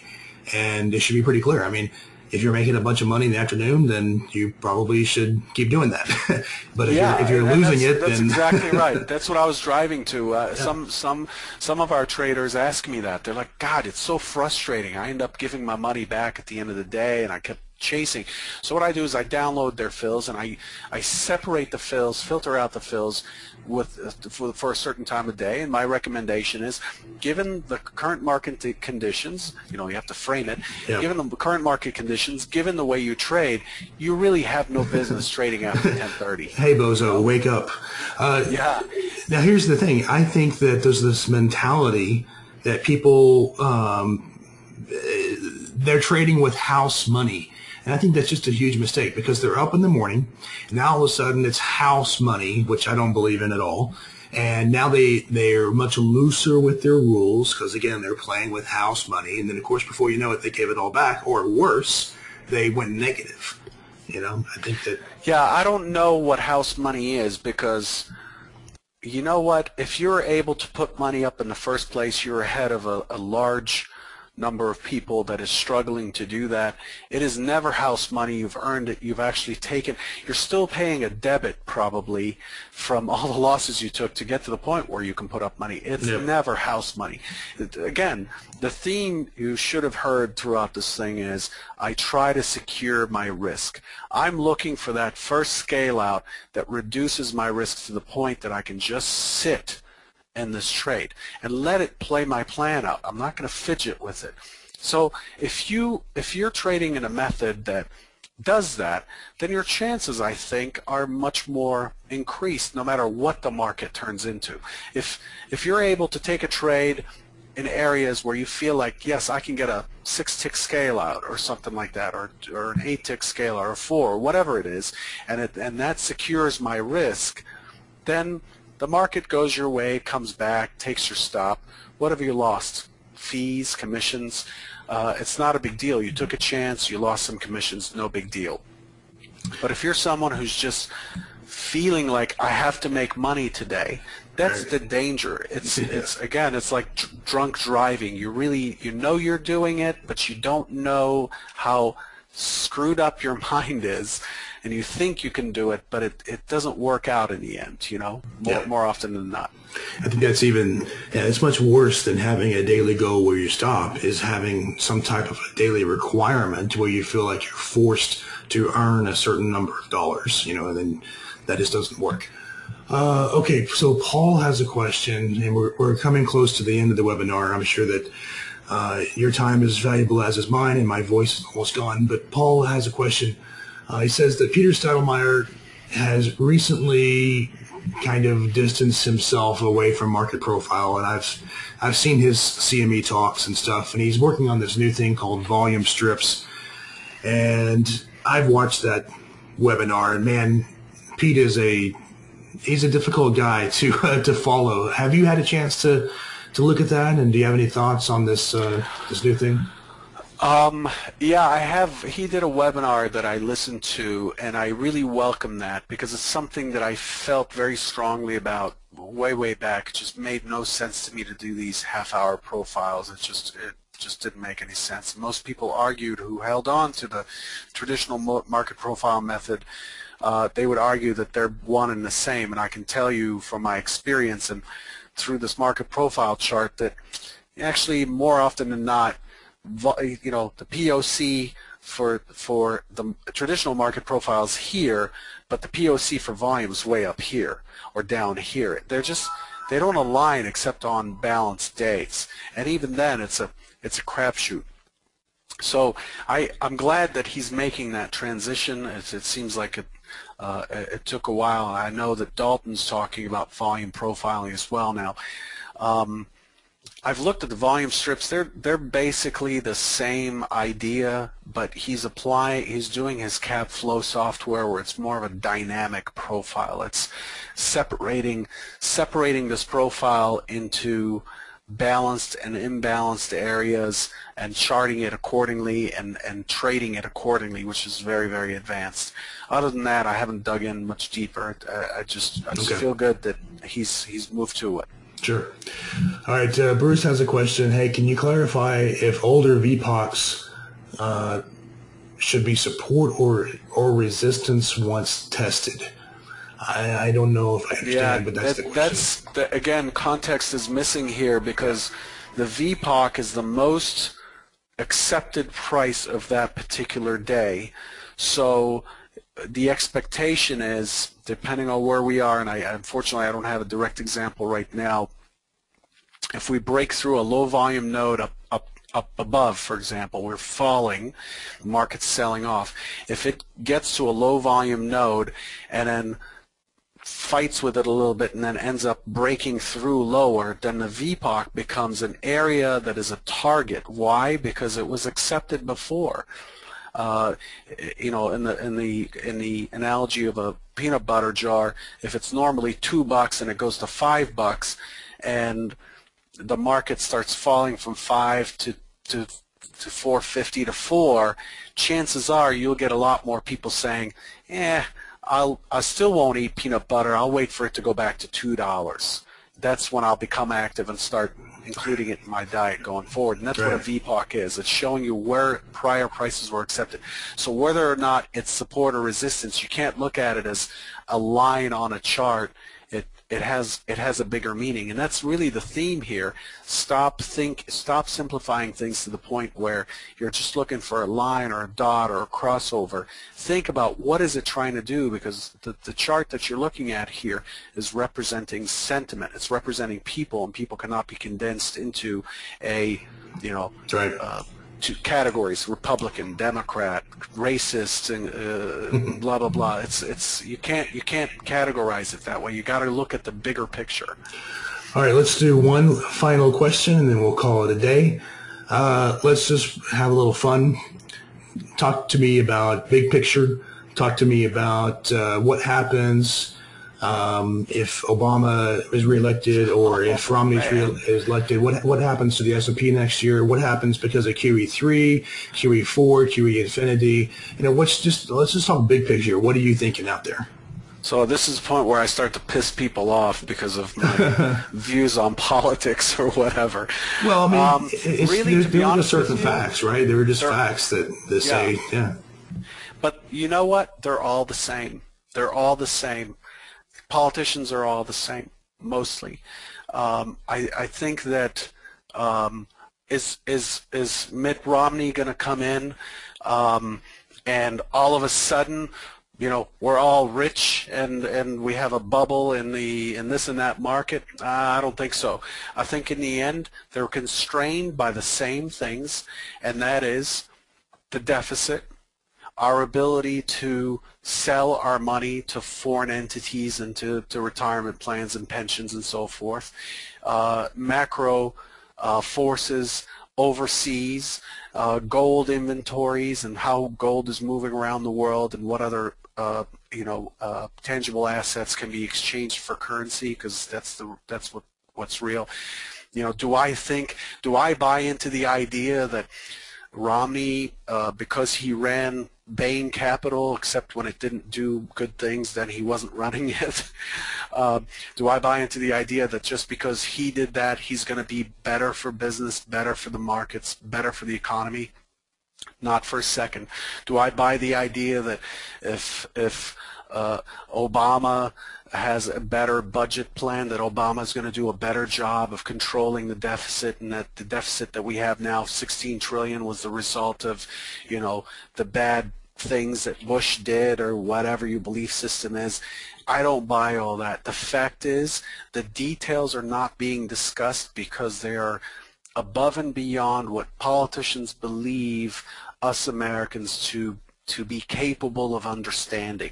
It's a lot like sitting in front of a saint or a guru and saying, you know, describe God to me. The answer they'll tell you is, oh my God, you know, it's too much to bear. You're just a human being. You know, and that's the fact. The fact is, we have an incredible deficit. We enjoy the power that we gained through, you know, World War II or whatever, our pricing power in the dollar to keep selling it. But the fact is, you know, we still have enormous debt that has to be paid by somebody, unless we continue to depreciate our dollar. You know, people sit here and tell me at dinner discussions that hey, you should be happy. The Dow is back at, near 14,000. Not really. Right. It doesn't make a difference to me, because if I plotted the Dow in terms of the price of crude oil, or better, in the price of gold, right, it hasn't gone anywhere. And the 2.2 or 2.1% inflation, I'm not seeing it. I'm seeing 7-8% probably. So, politicians do make a difference in that they introduce policy that affects our economics and our lives and the wars we go to or whatever. But there are some real fundamental issues that I see with our attitude towards our partners and our enemies and so forth. I think the U.S. can do a lot better. I think Europe can do a lot better. And I don't believe in either party. I'm not a partisan person. I just believe that these politicians will have to, by the nature of our system here or in Germany or in England, have to tell us what we like to hear in order to get our vote. Sure. But ultimately, what difference will it make to the markets? If I was a hedge fund manager, am I going to sit and cash until the election happens so that I can take a position? Probably not. Well, let me ask a broad question. The ES is basically, let's call it 1,400. What's next? 1,800 or 1,000? I think the overall, as long as we continue to deflate the dollar, then there continues to be a good chance that we continue higher. I mean, it's just a reflection, right? This is just a reflection of our currency. Again, plot any of these indices against the dollar index or against gold, and it'll show you a true picture. I think the overall skew of the market's always going to be upwards. So, we have forces and institutions in place whose job is to make sure it keeps going up, and it does. I don't have the perma-bear view on things. But to be honest, I'm overstepping my area of expertise. Oh, this is always in good fun. And I look at yesterday, today, and maybe last week, but that's about it. I always say there's a lot more money to be made on the upside than the downside. I mean, there's going to be a reckoning. It's going to happen. But until it does, I mean, the government's job basically is to make the S&P go as high as possible. That's what it's most interested in right now. That's right. And the way you do that is you make the dollar cheap so that we don't have to pay as much on our debt, and our product is cheaper to sell overseas. And you convince the people that inflation's at 2%. Yeah, I think if you're going to be perma anything, it's much better to be perma bull.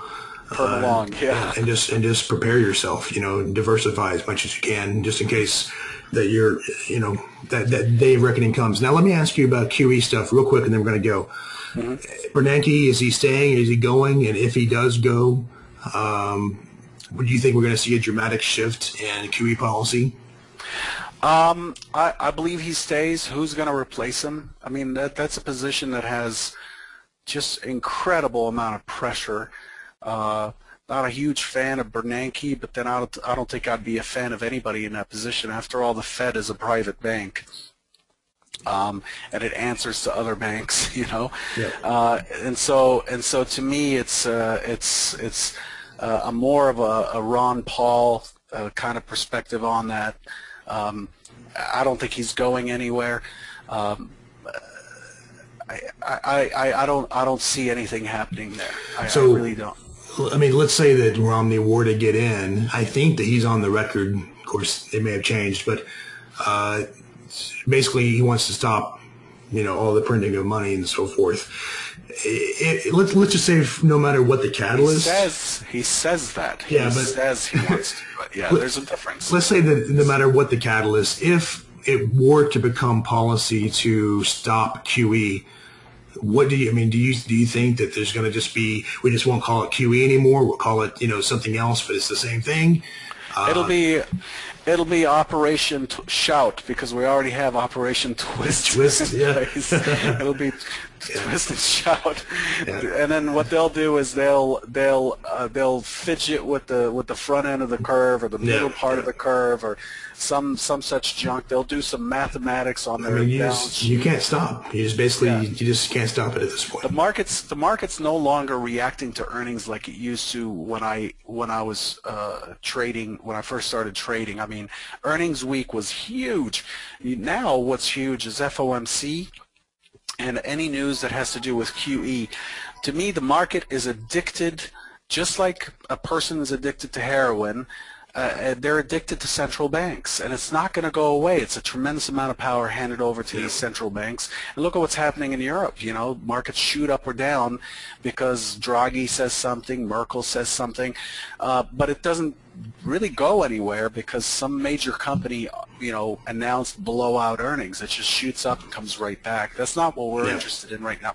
Overall, the big picture, though, to answer your original question, I see Japan kind of economy. I see a long, drawn out, scary, sideways, low inflation, maybe deflationary, low interest rate environment. Where we are now is not a good place to be. The market does not operate normally, and it doesn't operate well without an interest spread. We have to have an interest spread, and you don't have an interest spread at 0%, and that's the bottom line. So we're looking at a very long-term kind of chug along kind of economy is the likely, that's the scenario I'd bet on the most. Right. And as traders, we're lucky because that's the area you want to be in. Right. Well, I had a good laugh, you know, like a month ago or a few weeks ago, whatever it was, when we started all these earnings, and you know, Tyler off of Zero Hedge, he made a post on or tweeted something that really made me laugh. He basically said, "Man, we just need a few more big earnings misses, and we're going to hit an all-time high on the ES." It's just such a big disconnect between reality and it just. That's right. You're trading an index that is more tied to Fed policy than it is to the underlying stock, because the sentiment of the market is based on pricing what comes into the future, and what comes into the future is a function of how much money we're willing to print so that consumers can consume and prices can reflect that. I don't see that changing, and it'd be very, very hard to make that any different. So that's where we are, where Japan was 20 years ago, and Japan is still struggling with this environment that they've created of 0%. And that's what we have. All right, man. So thank you very much for another marathon Q&A. I think that people are going to really appreciate this one, as they have all the others. Sure. I invite anyone to jump into, if you have questions, and I know a lot of them went by, and I tried to answer a few. If you have questions that you really feel like you're struggling with, I'm very happy when I can. Will answer. Just go to FuturesTrader71.com and hit the contact button and shoot me your email. If I don't answer it tomorrow or next week, I will eventually get to it.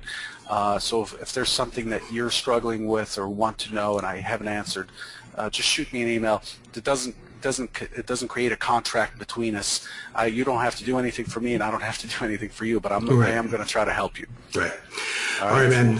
Thank you very much, man. And if there's anybody out there that doesn't know already, they should be following you on Twitter. It's FuturesTrader71. He has some really good advice on a daily basis. It's definitely worth following. And I'll post the recording for this webinar sometime tomorrow. I'll send the link to FT, and he can send it out to his guys once it's done. All right, man. Thank you very much. Thanks for having me on. Have a great one. You Get too. better. Take care. Thank Bye. you. Bye.